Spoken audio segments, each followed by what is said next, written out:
ஆண்டவர் நோக்கி நாம் தலைகளை தாழ்த்தி கண்களை மூடி ஜெபம் செய்வோம். எங்களை அதிகமாக நேசிக்கிற எங்கள் அன்பின் பரலோக பிதாவே, ஆசீர்வதிக்கப்பட்ட அந்த நல்ல நாள் காலை வேளைக்காக உம்முடைய நாமத்தை நன்றியோடு நாங்கள் ஸ்தோத்திரிக்கிறோம். கர்த்தருடைய பெரிதான கிருபையும் இரக்கமும் எங்கள் மேல் பூர்ணமாய் விளங்கும்படி எங்களுடைய சகல பிரயாசங்களையும் ஆண்டவரே உம்முடைய நாமத்தினாலே உம்முடைய கரங்களுக்குள் நாங்கள் தாழ்த்தி ஒப்புக் கொடுக்கிறோம். நாங்கள் ஓடுகிறதும் உழைக்கிறதும் வீணாக்கப்படாதபடி ஏற்ற மகிமைகளை தடையில்லாமல் உம்முடைய நாமத்தினாலே நாங்கள் பெற்று உம்முடைய நாமத்தை மகிமைப்படுத்த கிருபை தந்து ஆசீர்வதிக்க வேண்டும் என்று நாங்கள் வேண்டிக் கொள்கிறோம். கர்த்தருடைய கரங்கள் செய்யும் எல்லா மகிமைகளை இனி வரக்கூடிய ஒவ்வொரு வேளையிலும் பிரத்யேகமாய் பிரத்யட்சமாய் நாங்கள் கண்டு உம்முடைய நாமத்தை மகிமைப்படுத்த கிருபை தந்து ஆசீர்வதிப்பீராக. இனி வரக்கூடிய ஒவ்வொரு வேளையும் ஆண்டவருடைய கரங்களுக்குள் ஒப்புக் கொடுக்கிறோம். உம்முடைய சித்தம் எங்கள் மூலம் நிறைவாக்கப்பட நேரே கிருபை தந்து மேன்மைப்படுத்த வேண்டும் என்று இயேசு கிறிஸ்துவின் நாமத்தினால் வேண்டிக் கொள்கிறோம் எங்கள் பரிசுத்தமுள்ள நல்ல பிதாவே. ஆமென். ஆமென்.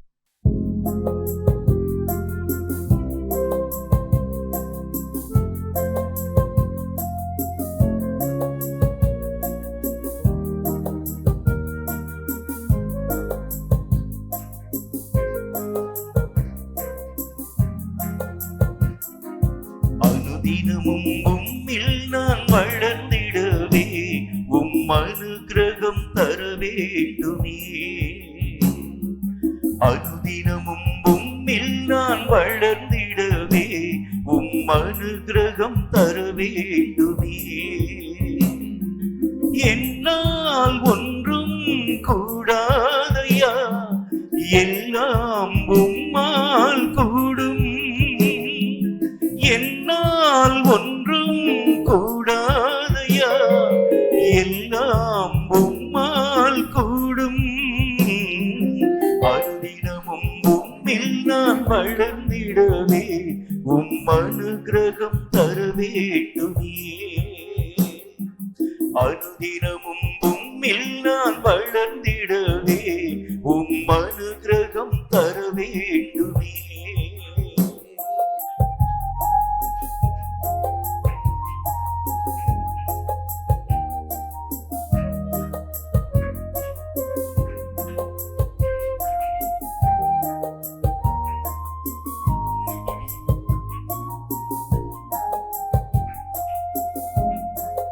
என் ஞானம் கல்வி செல்வம் எல்லாம் ஒன்றுமில்லை குப்பை என்றெண்ணுகிறேன். என் ஞானம் கல்வி செல்வம் எல்லாம் ஒன்றுமில்லை குப்பை என்றெண்ணுகிறேன். என் நீதி நியாயங்கள் அழுக்கான கந்தை என்றே உணர்ந்தேன் என் இயேசுவே. அனுதினமும் உம்மில் நான் வளர்ந்திடவே உம் அனுக்கிரகம் தர வேண்டுமே. அனுதினமும் உம்மில் நான் வளர்ந்திடவே உம் அனுக்கிரகம் தர வேண்டுமே.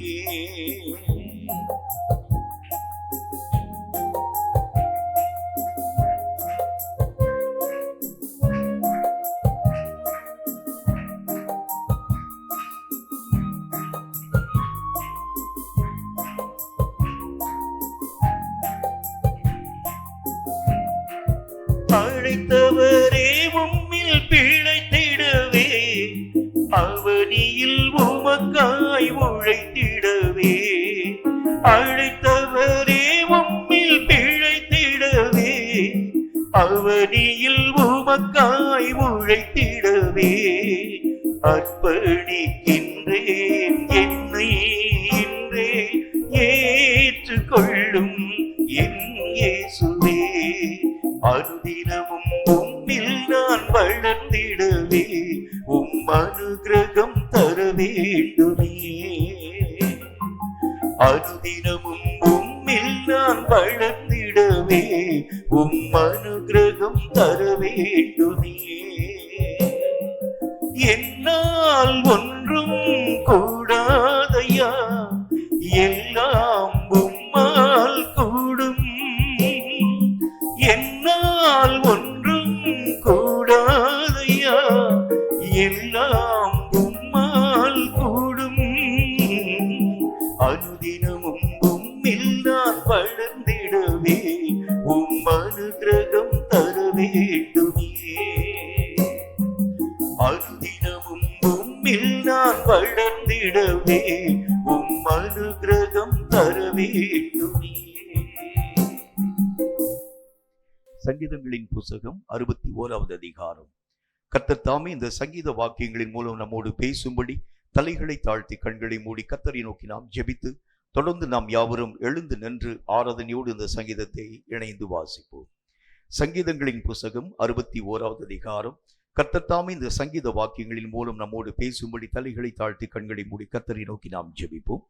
எங்களை அதிகமாக நேசிக்கிற எங்கள் அன்பின் பரலோக பிதாவே, ஆசீர்வதிக்கப்பட்ட அந்த நல்ல நாளிலும் கர்த்தராகி உம்மால் எழுதி கொடுக்கப்பட்ட சத்திய வேத எழுத்துக்களுக்காக நன்றி செலுத்துகிறோம். இவைகளை வாசித்து அறிந்து உணர்ந்து இவைகளிலே கொடுக்கப்பட்டிருக்கக்கூடிய சகல நன்மைகளை நாங்கள் எங்கள் வாழ்க்கையிலே தடையில்லாமல் பெற்றுக்கொள்ளும்படியான கிருபைகளை நீர் எங்களுக்கு தந்து எங்களை ஆசீர்வதிப்பீராக.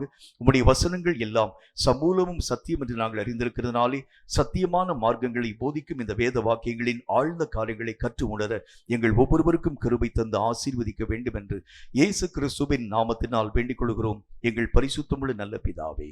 ஆமேன், ஆமேன். எழுந்து நின்று 61வது சங்கீதத்தை ஆராதனையோடு நாம் இணைந்து வாசிப்போம். தேவனே, என் கூப்பிடுதலை கேட்டு என் விண்ணப்பத்தை கவனியும். அல்லேலூயா, அல்லேலூயா, அல்லேலூயா, அல்லேலூயா, அல்லேலூயா, அல்லேலூயா, அல்லேலூயா, அல்லேலூயா. என் இருதயம் தொய்யும் போது பூமியின் கடையாந்தரத்திலிருந்து உம்மை நோக்கி கூப்பிடுவேன். எனக்கு எட்டாத உயரமான கண்மலையில் என்னை கொண்டு போய்விடும். அல்லேலூயா, அல்லேலூயா, அல்லேலூயா, அல்லேலூயா.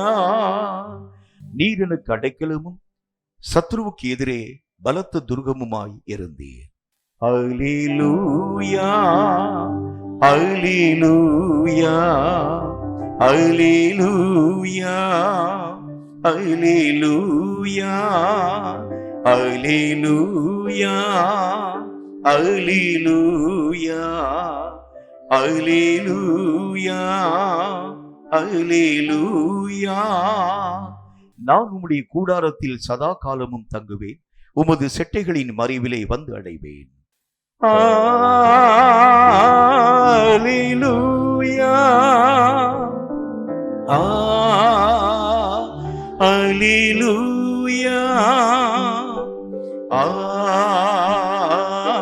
அல்லேலூயா,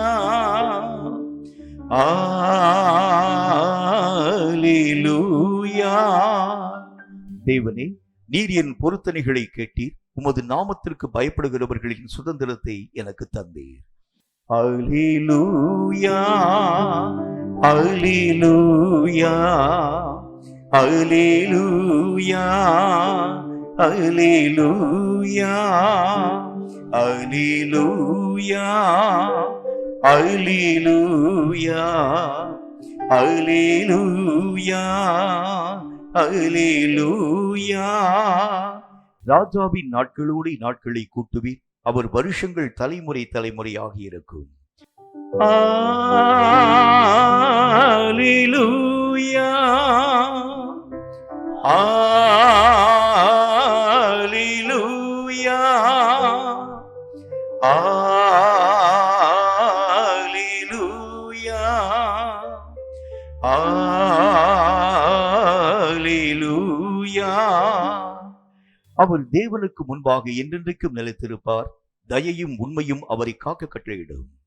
அல்லேலூயா, அல்லேலூயா, அல்லேலூயா, அல்லேலூயா, அல்லேலூயா, அல்லேலூயா, அல்லேலூயா, அல்லேலூயா. இப்படியே தினமும் என் பொருத்தனைகளை நான் செலுத்தும்படியாக உமது நாமத்தை என்றைக்கும் கீர்த்தனம் பண்ணுவேன். Alleluia.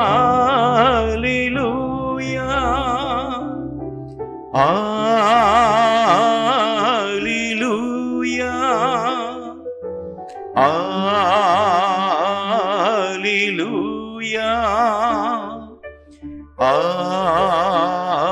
Alleluia.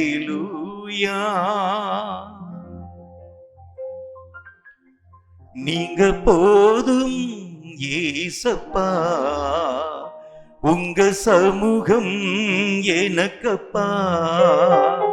நீங்க போதும் ஏசப்பா, உங்க சமூகம் எனக்கப்பா. எத்தனை இன்பமே உந்தன் சமூகமே, எத்தனை இன்பமே உந்தன் சமூகமே. உள்ளமும் உடலுமே, உள்ளமும் உடலுமே உமக்காயேங்குதே, உமக்காயேங்குதே. நீங்க போதும் ஏசப்பா, உங்க சமூகம் எனக்கப்பா.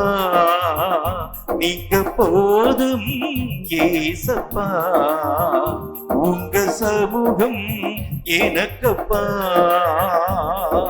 புது பலன் தருகிறீ, புது எண்ணெய் பொழிகிறீ, புது பலன் தருகிறீ, புது எண்ணெய் பொழிகிறீ. கனி தரும் மரங்களாய்,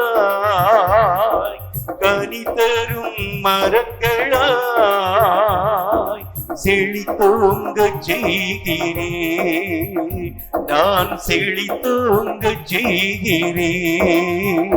நீங்க போதும் ஏசப்பா. ஆமென் ஆண்டவரே, உங்க சமூகம் எனக்கப்பா. நீங்க போதும் ஏசப்பா, உங்க சமூகம் எனக்கப்பா. நீங்க போதும் ஏசப்பா, உங்க சமூகம் எனக்கப்பா. அன்பு கூறுவேன் இன்னும் அதிகமாய், ஆராதிப்பேன் இன்னும் ஆர்வமாய். அன்பு கூறுவேன் இன்னும் அதிகமாய், ஆராதிப்பேன் இன்னும் ஆர்வமாய். உம்மை முழு உள்ளத்தோடு ஆராதிப்பேன், முழு வேலத்தோடு அன்பு கூறுவேன். ஆராதனை ஆராதனை அல்லேலூயா, ஆராதனை ஆராதனை ஆராதனை ஆராதனை ஆராதனை ஆராதனை. எல்ரோயி எல்ரோயி என்னை கண்டீரே நன்றி ஐயா. எல்ரோ ஆமென் ஆண்டவரே. எல்லாரும் வாய்களை திறந்து என்னை கண்டீரே நன்றி ஐயா, என்னை கண்டீரே நன்றி ஐயா, என்னை கண்டீரே நன்றி ஐயா. உம்மை முழு உள்ளத்தோடு ஆராதிப்பேன், முழு வேலத்தோடு அன்பு கூறுவே. கைகளை தட்டி ஆராதனை ஆராதனை அல்லேலூயா, ஆராதனை ஆராதனை ஆராதனை ஆராதனை ஆராதனை ஆராதனை. ராஜாவும் மாளிகையில் ராப்பகலாய் அமர்ந்திருப்பே, துதித்து மகிழ்ந்திருப்பே, எல்லா துயரம் மறந்திருப்பே. இயேசு ராஜாவும் மாளிகாமை ஆண்டவரே, ராப்பகலாய் அமர்ந்திருப்பே, துதித்து மகிழ்ந்திருப்பே. எல்லா துயரம் மறந்திருப்பேன். கரங்களை தட்டி ஆராதனை ஆராதனை அப்பா பாரலுயா உங்களுக்கு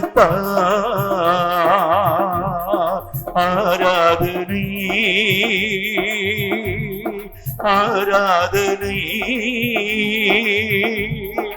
அப்பா அப்பா உங்களுக்கு எங்கும் நிறைந்த யெகோவா எலோஹிம் ஆராதனை உமக்கே. எங்கும் நிறைந்த யெகோவா எலோஹிம் ஆராதனை உமக்கே. எங்கள் நீதியே யெகோவா சிக்கேனு ஆராதனை உமக்கே. ஆமென் ஆண்டவரே, ஆராதனை அல்லேலூயா ஆராதனை அப்பா அப்பா உங்களுக்கு ஆராதனை அல்லேலூயா ஆராதனை அப்பா அப்பா உங்களுக்கு நம் இயேசு நல்லவர், ஒரு போதும் கைவிடா, ஒரு நாளும் விலகிடா. நம் இயேசு நல்லவர், ஒரு போதும் கைவிடா, ஒரு நாளும் விலகிடா. ஒன்று சேர்ந்து நாம் துதிப்போம், சாத்தானை மீதிப்போம், தேசத்தை சுதந்தரி. கரங்களை தட்டி ஆமே. ஒன்று சேர்ந்து நாம் துதிப்போம், ஆமென் ஆண்டவரே, சத்தை சுதந்தரிப்போ.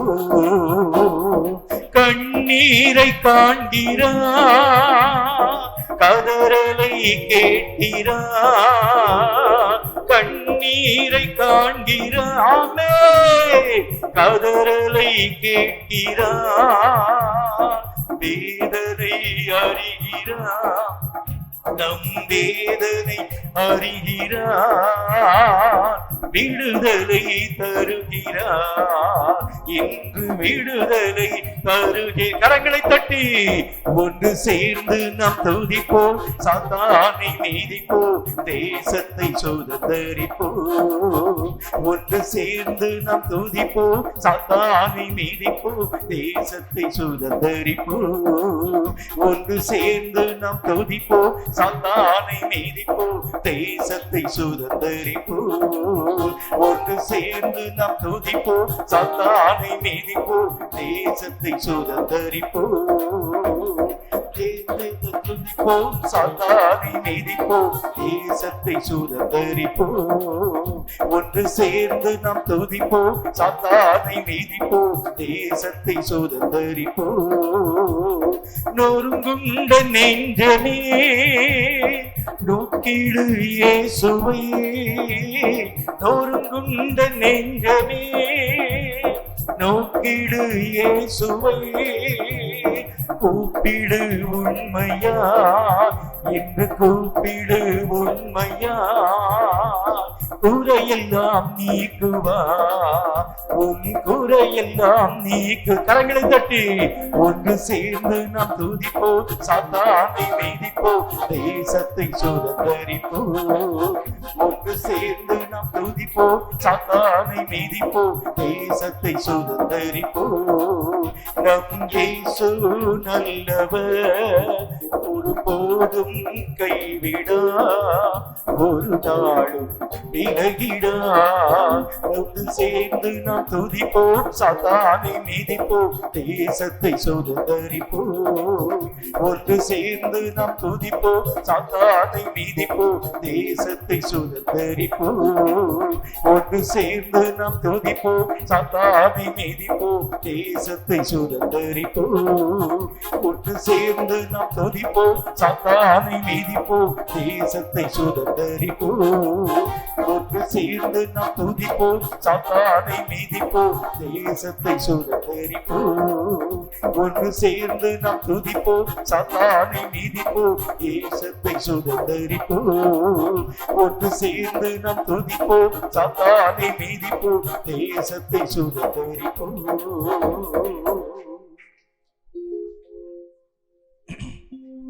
யெகோவா ஈரே, எல்லாமே பார்த்து கொள்வி. யெகோவா ஈரே, எல்லாமே பார்த்து கொள்வி. கலங்கலப்பா நாங்க கலங்கலப்பா, கலங்கலப்பா நாங்க கலங்கலப்பா.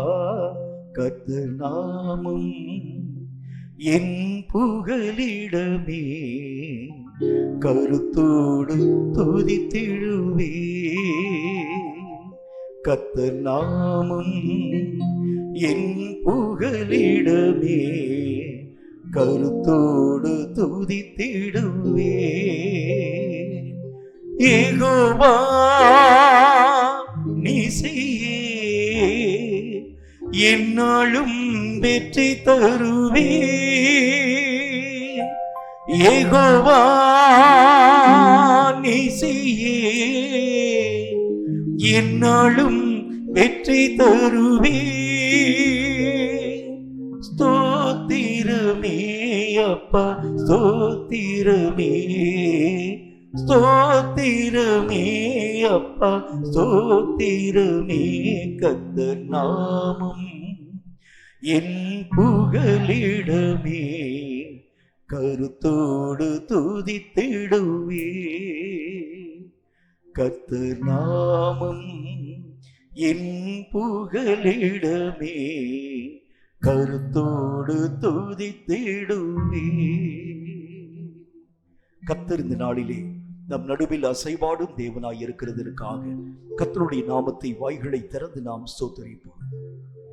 கர்த்தர் நம் நடுவிலே தம்முடைய வாசஸ்தலத்தை உருவாக்குவேன் என்கிற வாக்குத்தத்தத்தை தந்ததற்காக கர்த்தருடைய நாமத்தை ஸ்தோத்திரியுங்கள். கர்த்தர் நம் நடுவிலே அசைவாடும் தேவனாய் இருக்கிறதற்காக கர்த்தருடைய நாமத்தை வாய்களை திறந்து நாம் ஸ்தோத்திரிப்போம். இருக்கிறவராகவே இருக்கக்கூடிய நம்முடைய சர்வ வல்லமையுள்ள தேவனாகிய கர்த்தருடைய நாமத்தை உயர்த்தி துதித்து ஸ்தோத்திரித்து நாம் மகிமைப்படுத்துவோம். இந்த ஜனத்தை நான் எனக்கென்று ஏற்படுத்தினேன், இவர்கள் என் துதியை சொல்லி வருவார்கள் என்று கர்த்தராகிய தேவன் சொன்னாரே. அவரை துதிக்கும்படிக்காக ஏற்படுத்தப்பட்ட அவருடைய சொந்த பிள்ளைகளாகி நீங்களும் நானும் கர்த்தருடைய நாமத்தை வாய்களை திறந்து ஸ்தோத்தரியாதிருக்கிறது எப்படி? நன்றி ஆண்டவரே. கர்த்தருடைய நாமத்தை வாய்களை திறந்து நாம் ஸ்தோத்தரிப்போம். அல்லேலூயா அல்லேலூயா அல்லேலூயா அல்லேலூயா அல்லேலூயா அல்லேலூயா அல்லேலூயா அல்லேலூயா அல்லேலூயா அல்லேலூயா அல்லேலூயா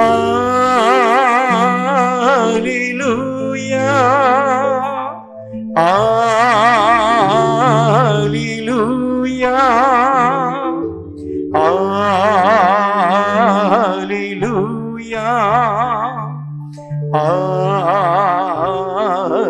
Hallelujah,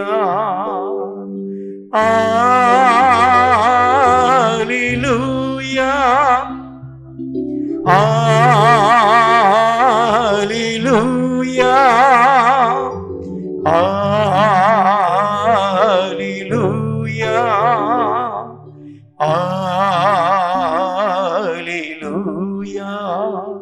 Hallelujah, Hallelujah,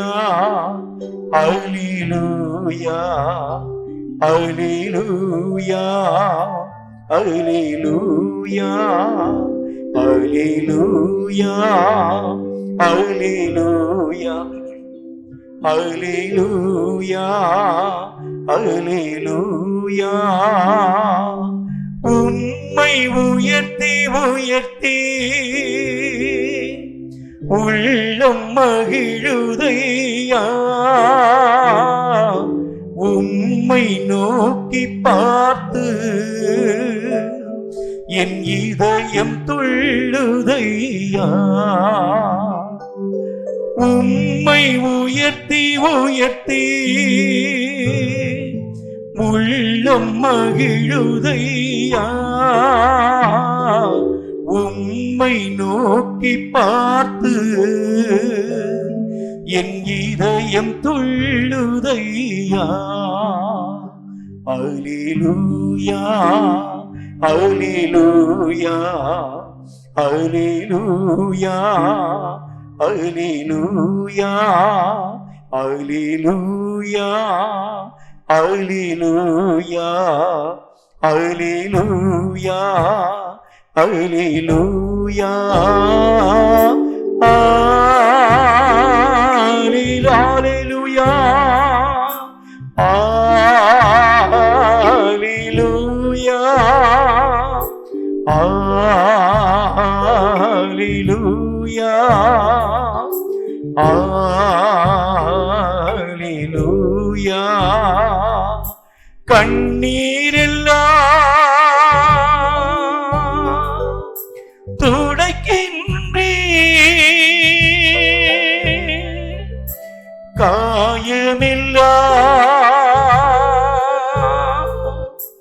ஆற்றுகிறீர்.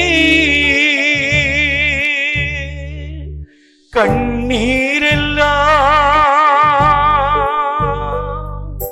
துடைக்கின்றீர், காயமெல்லாம் ஆற்றுகிறீர். நன்றி நன்றி நன்றி நன்றி.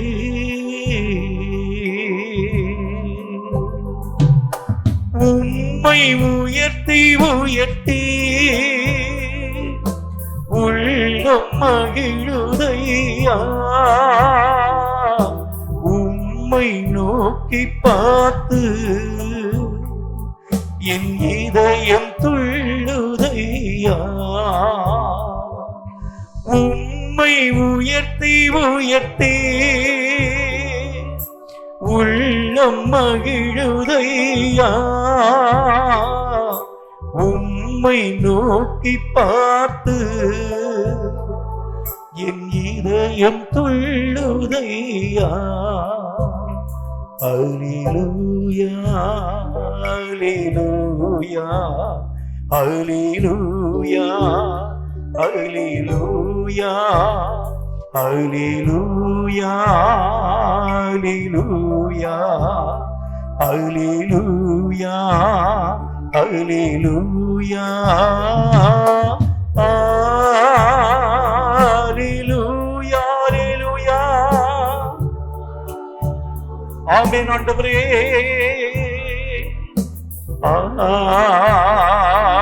அல்லேலூயா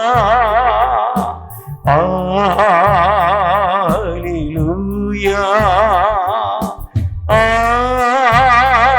அல்லேலூயா அல்லேலூயா அல்லேலூயா அல்லேலூயா. அசைவாடும் ஆவியே, தூய்மையின் ஆவியே, அசைவாடும் ஆவியே, தூய்மையின் ஆவியே, இடமசைய உள்ளம் நிரம்ப இறங்கி வாருமே. இந்த இடமசைய உள்ளம் நிரம்ப இறங்கி வாருமே. இந்த இடமசைய உள்ளம் நிரம்ப இறங்கி வாருமே. இந்த இடமசைய உள்ளம் நிரம்ப இறங்கி வாருமே. இந்த இடமசைய உள்ளம் நிரம்ப இறங்கி வாருமே. அல்லேலூயா அல்லேலூயா அல்லேலூயா அல்லேலூயா அல்லேலூயா அல்லேலூயா அல்லேலூயா அல்லேலூயா அல்லேலூயா அல்லேலூயா அல்லேலூயா அல்லேலூயா. பொழிந்திடும் வல்லமை உன்னதத்தின் வல்லமை, ஆவியின் வல்லமை, அக்கினியின் வல்லமை. பொழிந்திடும் வல்லமை உன்னதத்தின் வல்லமை, ஆவியின் வல்லமை, அக்கினியின் வல்லமை. வல்லமை தேவை தேவா, வல்லமை தாரும் தேவா, என்றே தேவை தேவா, இப்போ தாரும் தேவா, என்றே தேவை தேவா, இப்போ தாரும் தேவா. பெந்தேகோஸ்தே நாளை போல பெரிய முழக்கத்தோடே, பெந்தேகோஸ்தே நாளை போல் நிரப்பும் ஆண்டவரே, பெரிய முழக்கத்தோடே வல்லமையாக இறங்கி வரங்களினாலே நிரப்பும், வல்லமையாக இறங்கி வரங்களினாலே நிரப்பும். பொழிந்திடும் வல்லமை உன்னதத்தின் வல்லமை, ஆவியின் வல்லமை, அக்கினியின் வல்லமை. பொழிந்திடும் வல்லமை உன்னதத்தின் வல்லமை, ஆவியின் வல்லமை, அக்கினியின் வல்லமை. வல்லமை தேவை தேவா, வல்லமை தாரும் தேவா, என்றே தேவை தேவா. இப்போ தாரும் தேவா, என்றே தேவை தேவா, இப்போ தாரும் தேவா. மாம்சமான யாவர் மேலும் ஆவியை ஊற்றுவேன் என்றே, மாம்சமான யாவர் ஊற்றுமாண்டவரே, ஆவியை ஊற்றுவேன் என்றே. முப்பர் வாலிபர் யாவரும் தீர்க்கதரிசனம் சொல்வாரே, முப்பர் வாலிபர் யாவரும் தீர்க்கதரிசனம் சொல்வாரே. பொழிந்திடும் வல்லமை உன்னதத்தின் வல்லமை, ஆவியின் வல்லமை, அக்கினியின் வல்லமை. பொழிந்திடும் வல்லமை உன்னதத்தின் வல்லமை, ஆவியின் வல்லமை, அக்கினியின் வல்லமை. பொழிந்திடும் வல்லமை உன்னதத்தின் வல்லமை, ஆவியின் வல்லமை, அக்கினியின் வல்லமை. பொழிந்திடும் வல்லமை உன்னதத்தின் வல்லமை, ஆவியின் வல்லமை, அக்கினியின் வல்லமை. பொழிந்திடும் வல்லமை. ஆமென் ஆண்டவரே. ஆவியின் வல்லமை, அக்கினியின் வல்லமை. பொழிந்திடும் வல்லமை உன்னதத்தின் வல்லமை, ஆவியின் வல்லமை, அக்கினியின் வல்லமை. பொழிந்திடும். ஆமென். ஆவியின் வல்லமை, அக்கினியின் வல்லமை. பொழிந்திடும் வல்லமை உன்னதத்தின் வல்லமை, ஆவியின் வல்லமை, அக்கினியின் வல்லமை. பொழிந்திடும். ஆமென் ஆமென். உன்னதத்தின் வல்லமை, ஆவியின் வல்லமை, அக்கினியின் வல்லமை. எங்கள் நடுவில் பற்றி எரியும் அக்கினிக்காக நன்றி. எங்கள் நடுவில் உலாவிக் கொண்டு வரும் சேனைகளின் அதிபனுக்காக நன்றி. எங்களிலே ஆளுகை செய்யும் சர்வ வல்லமுள்ள தேவனாகிய கர்த்தருடைய நாமத்திற்கு நன்றி. நீர் எங்கள் நடுவிலே அசைவாடும் தேவனாய் இருக்கிறதற்காய் நன்றி. உம் கிருபைக்காய் நன்றி, உம் இரக்கங்களுக்காய் நன்றி, உம் ஆசீர்வாதங்களுக்காய் நன்றி. இப்பொழுதும் கர்த்தருடைய நாமத்தினாலே சில ஜெப குறிப்புகளுக்காக கர்த்தரை நோக்கி நாம் ஊக்கமான மனதோடு கூட ஒருமனப்பட்டவர்களாய் நாம் ஜெபிக்க வேண்டியது அவசியம். வளைகுடா நாடுகளிலே காணப்படக்கூடிய மகா பெரிய போருக்குரிய அபாயத்துக்குரிய காரியங்கள், ஒவ்வொரு நாளும் கூக்குரலும் சண்டையினுடைய சத்தமும், மக்களுடைய மனதை ஒரு கொலைய பண்ணக்கூடிய அந்த சைலனுடைய ஒளியும் ஒவ்வொரு மனிதனுடைய மனதையும் கரைய பண்ணக்கூடியதாக விளங்கி கொண்டு வருகிறது. இன்னும் சில ஜனங்கள் சொல்றாங்க, ஒருவேளை இந்த சண்டையானது ஓய்ந்து போகாது இருக்கிறது உண்டானால் இது ஒருவேளை 3வது உலக மகா யுத்தத்திற்கு கூட வழிகோலலாம் என்கிறதை பற்றி ஜனங்கள் கருத்து கணிப்பிலே பேச ஆரம்பிக்கிறாங்க. இனி ஒரு அபாயமான சூழ்நிலை தேச அரங்கில் உருவாக்கப்படுகிறது உண்டானா, இப்பதான் கோவிட் வைரஸ் நோயினால தாக்கப்பட்டு நிறைய காரியங்களை நீங்கள் நான் இழந்து தவிக்கக்கூடிய ஒரு மக்களாய் விளங்கினோம்.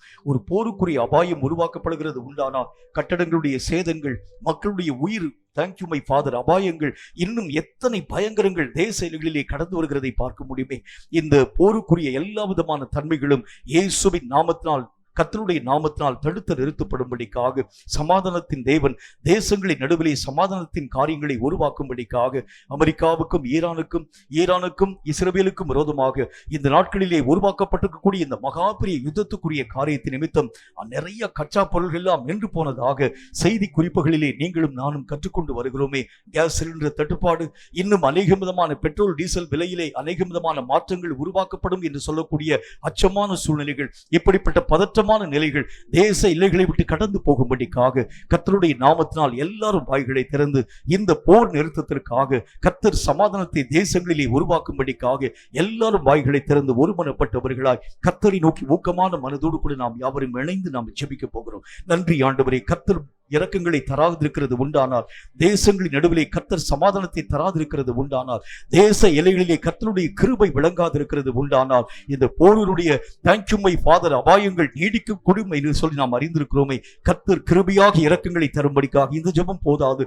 கர்த்தருடைய ஆவியினாலே நிரப்பப்பட்டிருக்கக்கூடிய எல்லா பிள்ளைகளும் உங்கள் கைகளிலே கொடுக்கப்பட்டிருக்கக்கூடிய அதிகாரங்களை பயன்படுத்தி, உங்கள் கைகளில் கொடுக்கப்பட்டிருக்கக்கூடிய வல்லமைகளை பயன்படுத்தி இந்த யுத்தத்துக்குரிய அபாயங்கள் எல்லாம் தடுத்து நிறுத்தப்படும்படிக்காக, எத்தனை சிறு குழந்தைகள் பலியாக்கப்பட்டிருக்கிறாங்க, எத்தனை முதிர் வயதிலே காணப்பட்டிருக்கக்கூடிய மக்கள் பலியாக்கப்பட்டிருக்கிறாங்க, எத்தனை மருத்துவமனைகளின் மேலே வீசி எறியப்பட்டிருக்கக்கூடிய குண்டுகள்னால எத்தனை விதமான நோயாளிகள் எல்லாம் தேங்க்யூ மை ஃபாதர் உயிர் இழந்து மெய்யாகவே கடந்து போயிருக்கக்கூடிய சூழ்நிலைகளை பார்க்கிறோமே. இந்த அபாயங்கள் எல்லாம் இயேசுவின் நாமத்தினால் நிறுத்தப்படும்படிக்காக எல்லாரும் வாய்களை திறந்து கர்த்தருடைய நாமத்தினால இந்த ஜெபம் போதாது, இன்னும் சத்தமாக இன்னும் ஊக்கமாக நன்றி ஆண்டவரே, கர்த்தர் இரக்கங்களை தரணும், கர்த்தர் கிருபைகளை தரணும். இந்த போர் நிறுத்தத்தை தேசங்களின் நடுவிலே கர்த்தர் உருவாக்கும்படிக்காக, இனி ஒரு யுத்தம் தேசத்தின் நடுவிலே உருவாக்கப்படாதபடி கர்த்தருடைய கிருபை தேசங்களை பாதுகாக்கும்படிக்காக, சமாதானத்தின் கர்த்தருடைய சமாதானம் தேச எல்லைகளிலே பரிபூர்ணமாய் கடந்து வரும்படிக்காக, மரண ஓலங்கள் தடுத்து நிறுத்தப்படும்படிக்காக, சாத்தானுடைய ரத்தம் குடிக்கக்கூடிய அந்த நிலைகள் தடுக்கப்படும்படிக்காக எல்லாரும் ஒருமனப்படுங்க. நன்றி ஆவியானவரே, கர்த்தர் இறங்கும், கர்த்தர் கிருபைகளை தாரும், கர்த்தர் இரக்கங்களை தாரும், கர்த்தர் மகிமைகளை தாரும். நீர் எங்கள் தேசங்களுக்கு சமாதானத்தை தராதிருக்கிறது உண்டானால் தேசம் எல்லாம் நிர்மூலமாக்கப்பட்டு போய்விடும். ஆண்டவரே, உம்முடைய இரக்கங்களுக்காய் கெஞ்சுகிறோம், கிருபைகளுக்காய் கெஞ்சுகிறோம், சிறு குழந்தைகளுக்காய் கெஞ்சுகிறோம், வாலிபர்களுக்காய் கெஞ்சுகிறோம், முதிர் வயதிலே காணப்படக்கூடிய மக்களுக்காய் கெஞ்சுகிறோம், தேங்க்யூ மை ஃபாதர் நோயாளிகளுக்காய் கெஞ்சுகிறோம். இறங்கும் ஆண்டவரே, இறங்கும். கர்த்தர் இறங்கி இப்படிப்பட்ட யுத்தத்தினுடைய அபாயங்களில் நின்று தேச எல்லைகளை பாதுகாக்க வேண்டும் என்று இயேசு கிறிஸ்துவின் நாமத்தினால் ஜெபித்திருக்கிறோம். எங்கள் பரிசுத்தமுள்ள நல்ல பிதாவே, ஆமென். ஆண்டவராகிய இயேசு கிறிஸ்துவின் நாமத்தினாலே உங்களை நான் வாழ்த்தி வரவேற்கிறேன். கர்த்தருடைய பெரிதான கிருபையினாலும் அவருடைய பரிசுத்தமுள்ள இரக்கங்களினாலும் தெளிவான ஒரு வாழ்க்கை என்பதை பற்றி நம்முடைய தியானத்தின் வடிவாக நாம் கற்றுக்கொண்டு வருகின்றோம். உலக அரங்கிலே காணப்படக்கூடிய அநேக விதமான பிரச்சனைகளை பார்க்கும் பொழுது நம்மை அறியாத ஒரு தெளிவு நம்முடைய வாழ்க்கையிலே உருவாக்கப்பட வேண்டும். என்ன அப்படின்னா, இந்த தேசம் எதை நோக்கி கடந்து போகிறது, நான் எதை நோக்கி பயணிக்கிறேன், என்னுடைய பயணத்தின் இறுதி எப்படியா இருக்க முடியும். ஒருவேளை தேசங்களில் காணப்படக்கூடிய சகல தன்மைகளை போல என்னுடைய பயணமும் இருக்கிறது உண்டானால் தேசத்தினுடைய அழிவுக்கு ஏற்ற வண்ணமாய் நானும் அழிவின் ஊடாக கடந்து போய்விடுவேன். அப்ப எனக்குன்னு சொல்லக்கூடிய ஒரு மார்க்கங்களை நான் முதல் காரியம் தெளிவான விதத்தில் கற்று உணர வேண்டியது அவசியம். மார்க்கம் தப்பி அலைய நான் ஆரம்பிக்கிறது உண்டானால், அல்லது உலகம் போகக்கூடிய போக்கை போல நான் கடந்து போக ஆரம்பிக்கிறது உண்டானால் மகிமையான ஆசீர்வாதங்களை பெறுகிறது என்பது இயலாது. அநேகம் விதமான ஜனங்களுடைய நிலைகளை நாம் கண்டுகொண்டு வர ஆரம்பிக்கிறோம். அவங்க ஆரம்ப நாட்கள்ல கர்த்தராகிய தேவனால் வல்லமையாய் பயன்படுத்தப்படும்படி பிடிக்கப்பட்டாங்க. ஆனால் பாதி வழியிலே அவர்கள் தங்களுடைய வழிகள் எல்லாவற்றையும் தொலைத்து போட ஆரம்பிச்சதுனால கண் சொருகி போன ஒரு மக்களை போல, தங்களுடைய மார்க்கங்களை பற்றி அறிய முடியாத ஒரு மக்களை போல, தங்களுக்கு எதிர்கால வாழ்க்கை எப்படியாய் கர்த்தராக தேவனால் உருவாக்கப்பட்டது என்பதை பற்றி காண முடியாதவர்களைப் போல அவர்கள் தங்கள் மனம் போன போக்கின்படி அலைவின் ஊடாக கடந்து போக ஆரம்பிச்சதுனால அவர்கள் தங்கள் இறுதியினுடைய நிலைகளை எட்ட முடியாம பாதியிலே ஒண்ணும் இல்லாம போயிட்டாங்க. நிறைய பேருடைய வாழ்க்கை நான் உங்களுக்கு சொல்ல முடியும். சிம்சோனுடைய வாழ்க்கை ஆண்டவராக தேவனுடைய நாமத்தினால் நல்ல முறையில் துவங்கப்பட்ட ஒரு வாழ்க்கை தான். என்றாலும் கூட அவனுடைய ஓட்டத்தினுடைய இறுதியை நாம் எடுத்து பார்க்க ஆரம்பிக்கிறது உண்டானால் அநேகம் விதமான தேவனை அறியாத மக்கள் சாகிறதை போல அவனும் செத்து போகக்கூடிய விளங்கி போயிட்டான். வேதம் சொல்லக்கூடிய வார்த்தையின் அடிப்படையில் நம்முடைய துவக்கத்தினுடைய காரியங்களை காட்டிலும் நம்முடைய முடிவு நான் எப்படி முடிக்க போகிறேன் அதை பற்றிதான ஒரு தெளிவு எனக்கு விரும்பும். நான் எப்படி துவங்குறேன் அது முக்கியம் அல்ல, நான் எப்படி முடிக்க போகிறேன், என்னுடைய முடிவு எப்படியாய் காணப்பட போகிறது. நல்ல முடிவை நான் முடிக்க ஆரம்பித்தால் இம்மையிலேயே மட்டுமல்ல மறுமையிலும் நன்மையான காரியங்களை பெற்றுக்கொள்ள முடியும். அப்போஸ்தலர்கள் தங்களுடைய வாழ்க்கையிலே நல்ல துவக்கத்தை துவங்கினாங்க. ஆனால் கர்த்தருடைய நாமத்தினால் அவர்களுடைய ஓட்டங்கள் எல்லாவற்றையும் அவர்கள் தரமான விதத்திலே ஆராய்ந்து பார்க்கக்கூடிய ஒரு மக்களாய் விளங்க ஆரம்பிச்சதுனால தன்னுடைய இறுதி காலத்திலே ஆண்டவருடைய நாமத்தினால் அவங்க சொன்னாங்க, நல்ல போராட்டத்தை போராடினேன், ஓட்டத்தை முடித்தேன், விசுவாசத்தை காத்துக்கொண்டேன், நீதியின் கிரீடம் இது முதற்கென்று எனக்காக வைக்கப்பட்டிருக்கிறதுன்னு சொன்னாங்க. அந்த மாதிரி நம்முடைய வாழ்க்கையும் அப்படி இருக்க முடியுமா? இருக்கா அப்படின்னு கேட்டீங்கன்னா இல்லை. இந்த தெளிவான பார்வை என்னுடைய வாழ்க்கையிலே காணப்பட ஆரம்பித்தால்தான் எதை நோக்கி என்னுடைய பயணம் அமைக்கப்பட்டிருக்கிறது, எதை நோக்கி நான் போயிட்டு இருக்கிறேன், இப்போ என்னுடைய நிலை எப்படியாய் காணப்பட ஆரம்பிக்கிறது. நல்ல துவக்கத்தை தான் நான் துவங்கினேன். கர்த்தருடைய நாமத்தினால பல ஜனங்கள் சுவிசேஷத்தை எனக்கு சொன்னாங்க. கர்த்தருடைய வார்த்தைகளை பற்றி எனக்கு முன்பதாக அறிவுறுத்தப்பட ஆரம்பித்தது. எல்லா மனிதர்களும் ரட்சிக்கப்படுகிறது மாதிரி நானும் ரட்சிக்கப்பட்டேன். நல்ல ஒரு திருச்சபையின் ஊடாக நான் கடந்து போனேன். கர்த்தருடைய ஆவியின் நிறைவை நான் பெற்றுக்கொள்ள ஆரம்பிச்சேன். நல்லா தான் ஓடிட்டு இருந்தேன். ஆனால் திடீரென்று சொல்லி என்னுடைய மார்க்கம் தப்பி உலகத்திலே காணப்படக்கூடிய மனிதனை போல நான் இன்றளவும் கவலைப்படக்கூடியவனாய் விளங்குகிறேன். இந்த நாட்கள்ல எல்லாத்தையும் விட்டுட்டு நான் வெளியே வந்துட்டேன். ஆனா திரும்பவும் அந்த காரியம் எப்ப எனக்குள்ள வந்தது எனக்கே தெரியும். அப்ப நம்முடைய வாழ்க்கையை பற்றிதான ஒரு தெளிவான ஒரு புரிந்து கொள்ளுதல் கடந்து வர ஆரம்பித்தால்தான் நம்முடைய நிலைகளை பற்றிதான ஆழமான உணர்வை நான் என்னுடைய வாழ்க்கையிலே தடையில்லாமல் பெற்றுக்கொள்ள முடியும். வேதம் சொல்லக்கூடிய வார்த்தையின் அடிப்படையில ஓட்டம் என்கிறது ஒரு முறை நமக்கு கொடுக்கப்படக்கூடிய ஒன்று. இன்னொரு தடவை நான் அழிச்சிட்டு நான் இன்னொரு தடவை நான் செய்யறேன் சொல்ல முடியாது. என்னுடைய ஓட்டத்தை நான் சரியா செய்யல ஆண்டவரே, ஆகவே திரும்ப மீண்டும் இந்த ஓட்டத்தின் ஊடாக என்னை நீர் அனுமதிக்க வேண்டும் கேட்க முடியாது. ஒரு முறை இந்த உலகத்திலே பிறக்கிறதும் பின்பு நியாய தீர்ப்புக்கு என்றாக நாம் நியமிக்கப்படுகிறதும் எல்லா மனிதருக்கும் கொடுக்கப்பட்டிருக்கக்கூடிய ஒரு தன்மை. இதுல மாற்று கருத்து ஒண்ணுமே கிடையாது. ஒரு முறை இந்த ஓட்டத்தை நான் எப்படி ஓட போறேன் அதுதான். இனி 2வது முறை என்கிறதை பற்றி நான் யோசனை நம்முடைய வாழ்க்கையில் வரக்கூடாது. 2வது முறை நான் பிறந்து மீண்டும் இந்த ஓட்டத்தை சரியான விதத்தில் நான் ஓடி முடியாது. இந்த ஒரு முறை நீங்களும் நானும் எப்படி ஓட போகின்றோம் இதை பற்றி தான ஒரு தெளிவான அணுகுமுறை நம்முடைய வாழ்க்கையிலே காணப்பட வேண்டியது அவசியம். ஆரம்ப நாட்களிலே ஆண்டவராக தேவனால் பிடிக்கப்பட்ட அநேக விதமான மக்கள் இந்த ஓட்டத்திற்காக தங்களுக்கு உண்டான எல்லா உடைமைகளை கூட அவர்கள் விட்டுக் கொடுக்கக்கூடியவர்களாய் விளங்க ஆரம்பிச்சார். தங்களுடைய வாழ்க்கையிலே மேன்மையான பங்குகள் யாவற்றையும் கூட அவர்கள் வேண்டாம் என்று சொல்லி தூக்கி எறிய ஆரம்பிச்சார். ஏன்னா இந்த ஓட்டம் தான் என்னுடைய வாழ்க்கையிலே மிகவும் பிரதான பங்கு வகிக்கக்கூடிய ஒன்று. இந்த ஓட்டத்தை நான் எப்படி முடிக்கப் போகிறேன் என்பதற்காக எதையெல்லாம் இழக்க கொடுக்க முடியுமோ, எதையெல்லாம் விட்டு விலக முடியுமோ அதெல்லாம் இந்த ஜனங்கள் விட்டு விலக ஆரம்பிச்சாங்க. ஏனென்றால் அந்த ஓட்டத்தினுடைய முக்கியத்துவத்தை இந்த ஜனங்கள் புரிந்து கொள்ள ஆரம்பிச்சதுனால அவைகளுக்காக அவர்கள் தீவிரம் காண்பிக்கக்கூடிய ஒரு மக்களாய் விளங்க ஆரம்பிச்சாங்க. அப்போஸ்தலனாகிய பரிசுத்த பவுல் எடுத்து பாருங்க, அவர் தன்னுடைய வாழ்க்கையிலே நல்ல ஒரு வாழ்க்கையின் ஊடாக கடந்து போயிருக்கலாம், சந்தோஷமான ஒரு வாழ்க்கையின் ஊடாக கடந்து போயிருக்கலாம். கமாலியலினுடைய பாதத்திலே உட்கார்ந்து கல்வி கற்றிருக்கக்கூடிய மனிதனுக்கு அவ்வளவு பெரிய செல்வாக்கு நிறைந்த காலங்கள் அந்த காலங்கள். ஒரு ஸ்காலர் என்று அழைக்கப்படக்கூடிய அளவிற்காக நிறைய பாண்டித்தியம் பெற்ற அல்லது அநேக விதமான கல்வி அறிவு பெற்ற ஒரு மனிதனுக்கு அந்த நாட்கள் ரொம்ப செல்வாக்கு அதிகம். ஆகவே ஒரு இடத்துல உட்கார்ந்து கொண்டு அநேக மக்களுக்கு ஆலோசனை சொன்னாலே போதும், நல்ல வருமானத்தை அவர் தன்னுடைய வாழ்க்கையிலே பெற்றுக்கொள்ள முடிந்திருக்கும். என்றாலும் கூட தன்னுடைய எல்லா விதமான பங்குகள் யாவற்றையும் கர்த்தருடைய நாமத்திற்காக விட்டு கொடுக்கக்கூடியவனாக கர்த்தருடைய வேத புத்தகத்தில் வாசிக்கிறோம், எனக்கு லாபமாய் காணப்படக்கூடியவைகள் எவைகள் உண்டோ எல்லாத்தையும் நான் நஷ்டமா விட்டுட்டேன். எனக்கு எதெல்லாம் என்னுடைய வாழ்க்கையிலே லாபத்தை தருமோ, எதெல்லாம் என்னுடைய வாழ்க்கையிலே மேன்மையை தருமோ அதெல்லாம் நான் விட்டுக் கொடுக்கக்கூடியவனாய் விளங்க ஆரம்பிச்சேன். இந்த நாட்களிலே காணப்பட்டிருக்கக்கூடிய மக்களுடைய நிலைகளை நாம் எடுத்து பார்க்க முடியும். அவங்க கர்த்தருடைய நாமத்தினால் தூக்கத்தை தொலைச்சாங்க, தன்னுடைய வீட்டை தொலைச்சாங்க, தனக்குண்டான ஆஸ்திகளை தொலைச்சாங்க, அந்தஸ்துகளை தொலைச்சாங்க. அவர்களுடைய ஒரே நோக்கம் எதுவாய் காணப்படக்கூடியதாய் விளங்கிட்டு என்று சொன்னால் வேதம் சொல்லக்கூடிய வார்த்தையின் அடிப்படையிலே நல்ல ஓட்டத்தை ஓடி நான் கர்த்தராகிய தேவனுக்குள் நிறைவான பங்கை பெற வேண்டும். அதுதான் உங்களுடைய வாழ்க்கையினுடைய லட்சியம், அதான் உங்களுடைய வாழ்க்கையினுடைய இலக்கு. இவைகளுக்காக அவர்கள் தங்களுக்கு உண்டான எல்லா காரியங்களையும் தொலைக்கக்கூடியவர்களாய் விளங்க ஆரம்பிச்சாங்க. அப்படின்னா என்ன அர்த்தம்? அந்த ஓட்டத்தின் மேன்மை அவர்கள் புரிஞ்சு கொள்ள ஆரம்பிச்சாங்க. இதுக்கு பேர் தான் நான் உங்களுக்கு சொல்லுகின்றேன், ஒரு தெளிவான ஒரு காரியம். ஒரு முறை கொடுக்கப்பட்டிருக்கக்கூடிய இந்த ஒரு வாழ்க்கை எப்படி வேணா நம்ம வந்து வாழலாம். இந்த வாழ்க்கையை எல்லா மனுஷனுடைய வாழ்க்கையிலும் ஆண்டவராகிய தேவன் இந்த பூமியிலே பிறந்திருக்கக்கூடிய ஒவ்வொரு மனிதருக்கும் வாழ்க்கையை தந்திருக்கிறார். இப்போ வந்து ஒரு சின்ன ஒரே உதாரணம் சொல்றேன். இந்த உதாரணத்தின் மூலமாகவே நீங்கள் இந்த காரியங்களை எளிதான விதத்தில் கற்றுக்கொள்ள முடியும். எல்லா மனிதருக்கும், பூமியிலே பிறந்திருக்கக்கூடிய எல்லா குழந்தைகளுக்கும் வாழ்க்கையை கற்றுத் தந்திருக்கிறார். சில பேர் இந்த வாழ்க்கையை எப்படி வாழ்றாங்க பாருங்க. நல்ல முறையில் செல்வாக்கு நிறைந்த ஒரு மக்களைப் போல பெரிய பங்களா கட்டி, பெரிய ஆசீர்வாதம் வாங்கி, நிறைய கார்களை வாங்கி, நிறைய சம்பாத்தியங்களின் ஊடாக கடந்து போகக்கூடிய வாழ்க்கை.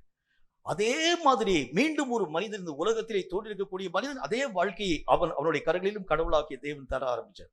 அவன் இந்த உலகத்திலே பிச்சை எடுக்கக்கூடியவனாய் வாழ்க்கை வாழ ஆரம்பிக்கிறான். அப்ப ஏன் இந்த ஒரு மார்க்க பேதம்? எதனால? வாழ்க்கையை வாழ உங்களுக்கு தெரியல. எப்படி வாழணும், எப்படிப்பட்ட ஒரு காரியத்தின் ஊடாக கடந்து போகணும். இதே மாதிரிதான் ஆவிக்குரிய தன்மையிலும் கூட எப்படி நான் வாழ வேண்டும் என்கிற விதிமுறை உண்டு. இவைகளை நான் என்னுடைய வாழ்க்கையிலே தெளிவாய் நான் கற்றுக்கொள்ள ஆரம்பிச்சா மட்டும்தான் இந்த வாழ்க்கையினுடைய மகா உன்னதமான மேன்மைகளை நாம் நம்முடைய வாழ்க்கையிலே பெற்றுக்கொள்ள முடியும். உங்களுக்கு தெரிஞ்ச ஒரு விஷயத்தை 1-2 வார்த்தைகளை நான் சொல்ல வேண்டியது அவசியம். பாடல் பாடுகிறது என்பது இது எல்லா விதமான மக்களுக்கும் அது ஒரு சந்தோஷத்தை தரக்கூடிய ஒன்று. ஆனால் பாடல் இப்படித்தான் பாட வேண்டும் என்கிற ஒரு நியமனம் ஒன்று உண்டு. அந்த பாடலை எப்படி நம்ம பாட வேண்டும்? ஏன் இஷ்டத்தின்படி நாம் பாடக்கூடாது. அதற்கு அநேக விதமான ராகங்கள் சரியா இருக்கணும், தாளங்கள் சரியா இருக்கணும், சுதிகள் சரியாக இருக்கணும். எல்லா விதமான காரியத்தின் டைமிங் அந்த மனிதன் வந்து கரெக்டா வந்து கீப் பண்ண வேண்டியது அவசியம். இப்படி நான் ஒழுக்கமாய், ஒழுங்கும் கிரமமுமாய் அந்த பாடலை பாட ஆரம்பித்தால் எல்லா மக்களும் இந்த பாடலை ரசிப்பாங்க. நான் எந்த காரியத்தின் ஊடாக நான் வந்து கடந்தே போக மாட்டேங்க. எனக்கு சுதியும் தெரியாது, கதியும் தெரியாது, ஒண்ணுமே தெரியாது. என்னுடைய மனம் போற போக்கின்படி பாடுகிறேன் என்று சொன்னால் நீங்கள் பாடக்கூடிய பாட்டை நீங்க தான் கேட்க முடியும், மற்றபடி யாருமே கேட்க முடியாது. அப்படின்னா என்ன அர்த்தம்? ஒரு பாடலுக்கு ஒரு இலக்கணம் இருக்கிறது மாதிரி நம்முடைய வாழ்க்கைக்கும் ஒரு இலக்கணம் உண்டு. இப்படித்தான் வாழ வேண்டும். ஒரு ஆவிக்குரிய மனுஷனுடைய வாழ்க்கைக்கும் ஒரு இலக்கணம் உண்டு. இப்படித்தான் அவன் வாழணும். இந்த சட்டத்திற்கு உட்படுத்தப்பட்ட ஒரு வாழ்க்கை தான் வாழணும். இந்த சட்டத்துக்கு மீறி நீ மல்யுத்தம் பண்ணினா, ஒருவேளை இந்த யுத்தத்திலே வந்து ஜெயத்தின் ஊடாக கடந்து போனாலும் வெற்றி உன்னுடைய வாழ்க்கையில வரும். மல்யுத்தத்துக்கு சட்டம் இருக்கு. சட்டத்திற்கு புறம்பாக ஒரு காரியத்தை செஞ்சு நீங்க வந்து வெற்றி பெற்றுட்டீங்கன்னு வச்சுங்க, அந்த வெற்றிக்கு உண்டான கோப்பை உங்களுடைய கரங்களிலே கொடுக்கப்படுமானா இல்லை. ஏனென்றால் சட்டத்திற்கு புறம்பா அந்த காரியத்தை செஞ்சுட்டீங்க. ஆகவே எந்த நன்மையும் நம்முடைய வாழ்க்கையிலே வருகிறது இல்லை. இதே மாதிரி தான் ஆவிக்குரிய காரியத்திலும் கூட அந்த நாட்களிலே ஆண்டவராகிய தேவன் தம்முடைய சீஷர்களை பார்த்து ஒரு வார்த்தை விதமாய் சொல்ல ஆரம்பித்தார்.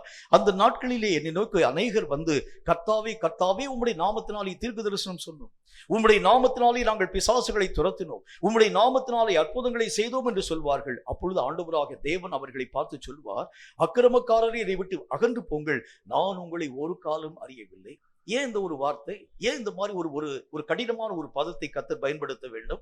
கர்த்தருடைய வேத வாக்கியம் சொல்லக்கூடிய அந்த காரியத்தின் அடிப்படையில் அவர்கள் கர்த்தருடைய நாமத்தினால்தான் அற்புதங்கள் செஞ்சாங்க, கர்த்தருடைய நாமத்தினால்தான் தீர்க்க தரிசனம் சொன்னாங்க, கர்த்தருடைய நாமத்தினால்தான் அநேக விதமான காரியங்களை ஜனங்களுக்கு மத்தியில் உருவாக்குனாங்க. என்றாலும் கர்த்தராகிய தேவன் அவர்களை ஏன் அறியவில்லை என்கிற வார்த்தையை பற்றி பேசுகிறார் என்றால், சட்டத்துக்கு உட்படாம செஞ்சிட்டாங்க. சட்டத்திற்கு மீறி எந்த காரியத்தை செயல்படுத்த ஆரம்பித்தால், சட்டத்துக்கு மீறி எத்தனை விஷயங்களின் ஊடாக கடந்து போக ஆரம்பித்தாலும் அவைகள் எல்லாம் குற்றம் என்பதை முதல் காரியம் புரிந்து கொள்ள வேண்டியது அவசியம். ரோட்ல ஒரு பைக் ஒன்று நின்று கொண்டிருக்கிறது. எந்த ஆள் நடமாட்டம் இல்லாத இருக்கக்கூடிய ஒரு நேரத்தில் வந்து அந்த ஒரு பைக் மாத்திரம் வந்து இப்போ தனியாக நின்று கொண்டிருக்கிறது. இந்த பைக்கை நீங்க பாக்குறீங்க, எந்த விதமான ஆட்களும் அதாவது அந்த பைக்கு பக்கத்தில் வரவே இல்லை. நீங்க ஒரு நல்ல மனதோடு கூட நீங்க என்ன செய்றீங்க, இந்த பைக்கை இந்த மாதிரி வந்து ரோட்ல நம்ம வந்து விட்டுட்டு போகிறது உண்டானால், ஒருவேளை அநேக விதமான திருடர்கள் வந்து திருடி கொண்டு போகிறார்கள் என்பதற்காக இதை எடுத்துக்கொண்டு என் வீட்டில் கொண்டு நான் விடுகிறேன் என்று சொல்லி நீங்க வைக்கிறது உண்டானால் அது குற்றம். அப்ப எது சட்டம், எப்படி நம்ம வந்து வாழ வேண்டும் என்கிற ஒரு நியதி நம்முடைய வாழ்க்கையிலே கொடுக்கப்பட்டிருக்கிறது. இதே மாதிரிதான் ஆவிக்குரிய மனுஷனுடைய வாழ்க்கையிலே ஒரு நியதி உண்டு. அந்த நியதிக்கு உட்படுத்தப்பட்ட ஒரு வாழ்க்கை வாழ ஆரம்பித்தால் மட்டும்தான் நீங்கள் ஆண்டவராகிய தேவனால் பெற்றிருக்கக்கூடிய அபிஷேகத்தினுடைய முழுமையான கிருபைகளை நாம் நம்முடைய வாழ்க்கையிலே தடையில்லாமல் பெற்றுக்கொள்ள முடியும். இதுக்கு நமக்கு என்ன தேவைன்னா, ஒரு தெளிவான ஒரு அணுகுமுறை, தெளிவான ஒரு பார்வை.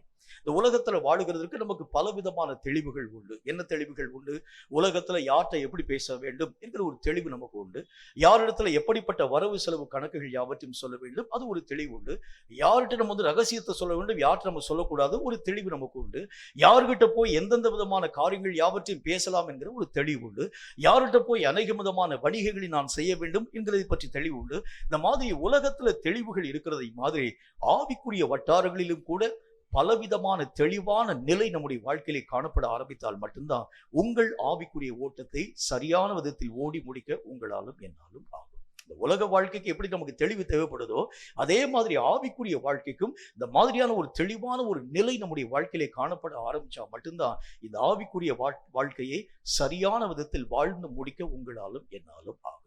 தெளிவான பார்வை என்பதை பற்றி நம்முடைய தியானத்துல பலவிதமான காரியங்களை நாம் மெய்யாகவே கற்றுக்கொண்டு வர ஆரம்பிக்கின்றோம். இன்றைக்கு குறிப்பாக சில முக்கியமான கருத்துக்களை உங்களோடு கூட நான் சுட்டி காண்பிக்க வேண்டும் என்று ஆசைப்படுகின்றேன். முதலாவது காரியமாக நீதிமொழிகளின் புத்தகத்துல 23வது அதிகாரம் 5வது வசனம் இந்த வார்த்தையை நமக்கு சொல்கிறது. நீதிமொழிகள் 23வது அதிகாரம் 5வது வசனம் இந்த வார்த்தையை சொல்கிறது. வாசிக்கிறேன், கொஞ்சம் நிதானமா வாசிக்கிறேன், கவனிங்க. இல்லாமல் போகும் பொருளின் மேல் உன் கண்களை பறக்க விடுவானேன், அது கழுகை போல சிறகுகளை தனக்கு உண்டு பண்ணி கொண்டு ஆகாய மார்க்கமாய் பறந்து போகும். இல்லாத பொருளின் மேல் நீ உன்னுடைய கண்களை பறக்க விடுவானே. இன்னைக்கு நிறைய பேருடைய வாழ்க்கையில எதற்காக அவர்கள் ஓடுகிறார்கள் அப்படின்னா, இல்லாத பொருளுக்காக அவர்கள் தன்னுடைய வாழ்க்கையினுடைய பல நேரங்களை செலவு பண்ண ஆரம்பிக்கிறார். உங்களுக்கே தெரியும், இந்த பொருளை நீங்கள் எவ்வளவுதான் நீங்க சம்பாதிக்க ஆரம்பித்தாலும் ஒரு நாள் இந்த உலகத்தை விட்டு நீங்கள் போகும் பொழுது இந்த உலகத்தோடு கூட இந்த பொருளை விட்டுட்டு தான் போகணும், எடுத்துக்கொண்டு போக முடியும். கஷ்டப்பட்டு நான் சம்பாதிச்சிருக்கேங்க, கஷ்டப்பட்டு நான் வாங்கியிருக்கிறேங்க, கஷ்டப்பட்டு இந்த ஒரு வீட்டை நான் கட்டியிருக்கிறேங்க, ஆகவே கர்த்தருடைய நாமத்தில் இந்த வீட்டை நான் பெயர்த்து கொண்டு பரலோகத்திற்குள்ளாக முடியாது.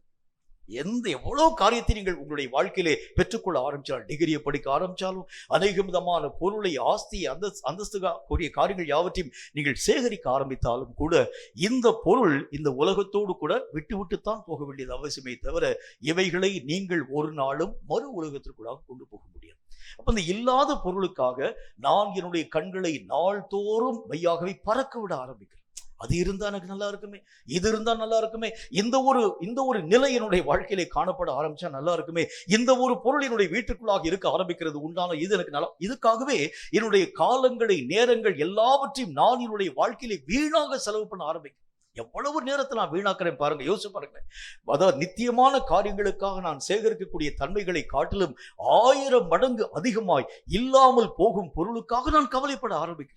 இல்லாமல் போகக்கூடிய அநேக விதமான விஷயங்களுக்காக வேதனைப்பட ஆரம்பிக்கிறேன், துக்கப்பட ஆரம்பிக்கிறேன். அது இருந்தா நல்லா இருக்கும், இது இருந்தா நல்லா இருக்கும், இந்த ஆசீர்வாதம் இருந்தா நல்லா இருக்கும், இந்த விதமான உரிமை என்னுடைய வாழ்க்கையிலே காணப்பட ஆரம்பிச்சா நல்லா இருக்கும் சொல்லி இல்லாமல் போகக்கூடிய பொருள், அந்த பொருளை பத்தி தொடர்ந்து என்ன விதமான வார்த்தையை சொல்ல ஆரம்பிக்கிறது.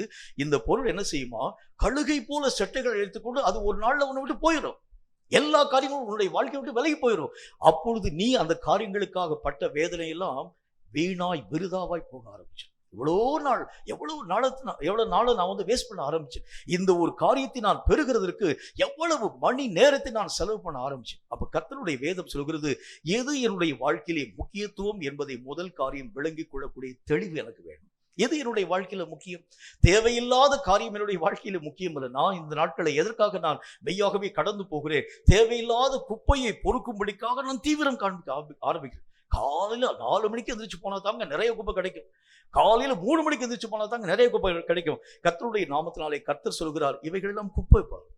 3 மணிக்கு எந்திரிச்சு போனாலும் அது குப்பை தான், 5 மணிக்கு எந்திரிச்சு போனாலும் அது குப்பை தான். இந்த குப்பையை வைத்துக் கொண்டு நீ என்ன காரியத்தை செய்ய போகிறாய்? இல்லாமல் போகக்கூடிய பொருள்.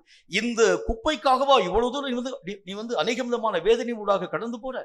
இந்த குப்பைக்காகவா ராத்திரிலாம் நீ விழித்திருக்க ஆரம்பிக்கின்றாய்? அதிகாலை இருட்டோடு எழுந்து போக ஆரம்பித்தால் தான் முதல் தரமான குப்பைகளை நான் புறக்க முடியும். எப்படிங்க? கர்த்தருடைய வேதம் என்ன வார்த்தை சொல்கிறது? இல்லாமல் போகக்கூடிய பொருள். இதற்காக நான் எவ்வளவு நாளை நான் வேஸ்ட் பண்றேன் பாருங்க. எவ்வளவு நேரத்தை நான் புலம்பி எழ ஆரம்பிக்கிறேன். எவ்வளவு தேவையில்லாத காரியங்களை பற்றி நான் யோசிக்க ஆரம்பிக்கிறேன். இது என்னுடைய வாழ்க்கையிலே வருகிறது உண்டானால் என்னுடைய வாழ்க்கையிலே மேன்மையை பெற முடியும்? இல்லவே இல்லை. இவைகளிலே காணப்படும் ஒன்றும் உன்னுடைய ஆவிக்குரிய வாழ்க்கையிலே ஒரு மாற்றத்தையும் உருவாக்கும். ஒருவேளை கவலையினால் கர்த்தராக தேவனுடைய சமூகத்தை விட்டு இழக்கக்கூடிய தன்மை வருமே தவிர கர்த்தருக்குள் ஊன்றி கட்டப்படக்கூடிய அனுபவம் இவைகளிலே ஒன்றிலும் உன்னுடைய வாழ்க்கையிலே வராது. நீ தேவனோடு கூட இணைக்கப்படுகிறதும் தேவன் உன்னோடு கூட பிணைக்கப்படுகிறனாலே மட்டும்தான் உன்னுடைய ஆவிக்குரிய வாழ்க்கையிலே மேன்மை உருவாக்கப்படுமே தவிர மற்றபடி உலகத்திலே கண் போன போக்கிலே வாழக்கூடிய வாழ்க்கைகளிலே ஒன்றும் உன்னுடைய வாழ்க்கையிலே ஒரு மாற்றத்தையும் உருவாக்க. அப்ப இதுக்காகத்தான் நான் என்னுடைய வாழ்க்கையிலே பல நேரங்களை நான் ஸ்பெண்ட் பண்ண ஆரம்பிக்கிறேன். பல நேரங்கள் நான் யோசிக்கிறேன். சில நாட்களில் நான் இந்த மாதிரியான தேவையில்லாத பொருட்கள் என்னுடைய வாழ்க்கையிலே வராமல் இருக்கிறதுக்காக நான் புலம்புறேன், அழுறேன், வேதனைப்பட. ஐயோ ஆண்டவரே, எனக்கு இந்த ஒரு நன்மையான காரியத்தை தாங்க, எனக்கு இந்த ஆசீர்வாதத்தை தாங்க, எனக்கு இந்த அற்புதமான காரியங்களை தர வேண்டும் என்று சொல்லி கர்த்தர் நம்மை பார்த்து சொல்லுவார், இவைகளெல்லாம் இல்லாமல் போகக்கூடிய பொருள், இதுக்காக நீ வேதனைப்பட ஆரம்பிக்கின்றாய். நல்ல பங்காகிய நன்மையான காரியங்களை நீ தேர்ந்தெடுக்க மனமற்றவனாய் தேவையில்லாத காரியங்களுக்காய் புலம்பி உன்னுடைய நாளையும் உன்னுடைய நேரத்தையும் உன்னுடைய எல்லா விதமான சூழ்நிலைகளையும் வீணடிக்கக்கூடிய அந்த அந்த சகல விதமான தன்மைகளுக்கும் காரணம் என்ன என்கிறதை பற்றி கர்த்தர் நம்மை பார்த்து கேட்கின்றார். வேதம் சொல்லக்கூடிய வார்த்தைகள் எப்படிப்பட்டதா இருக்கிறது, எது என்னுடைய வாழ்க்கைக்கு ரொம்ப முக்கியத்துவம் வாய்ந்தது என்பதை பற்றிதான ஒரு தெளிவு என்னுடைய வாழ்க்கையில வர வேண்டியது அவசியம். இல்லாமல் போகும் எல்லா பொருளையும் நம்ம பார்க்கணும். இப்ப இந்த சபையை நீங்க பாக்குறீங்க, இங்க இருக்கக்கூடிய நாற்காலியை பாக்குறீங்க, இங்க இருக்கக்கூடிய எல்லா விதமான உபகரணங்களை பார்க்கிறீர்கள். இவைகள் எல்லாம் ஒரு நாளில் என்னுடைய கரங்களை தாண்டி போயிடும், விட்டு போயிடும். ஏனென்றால் இவைகளை நான் ஒரு நாளும் இந்த உலகத்தை விட்டு மறு உலகத்துக்கு எடுத்து போக முடியாது, இங்கே தான் விட்டுட்டு போகணும். எனக்கு பின்பதாக வரக்கூடிய மனிதன் இந்த பொருளை எப்படி பயன்படுத்த போகிறேன்னு நான் இப்ப இந்த பொருளை நான் பார்த்து பயன்படுத்துறேன், ரொம்ப கஷ்டப்படுத்த பயன்படுத்த ஆரம்பிக்கின்றேன்.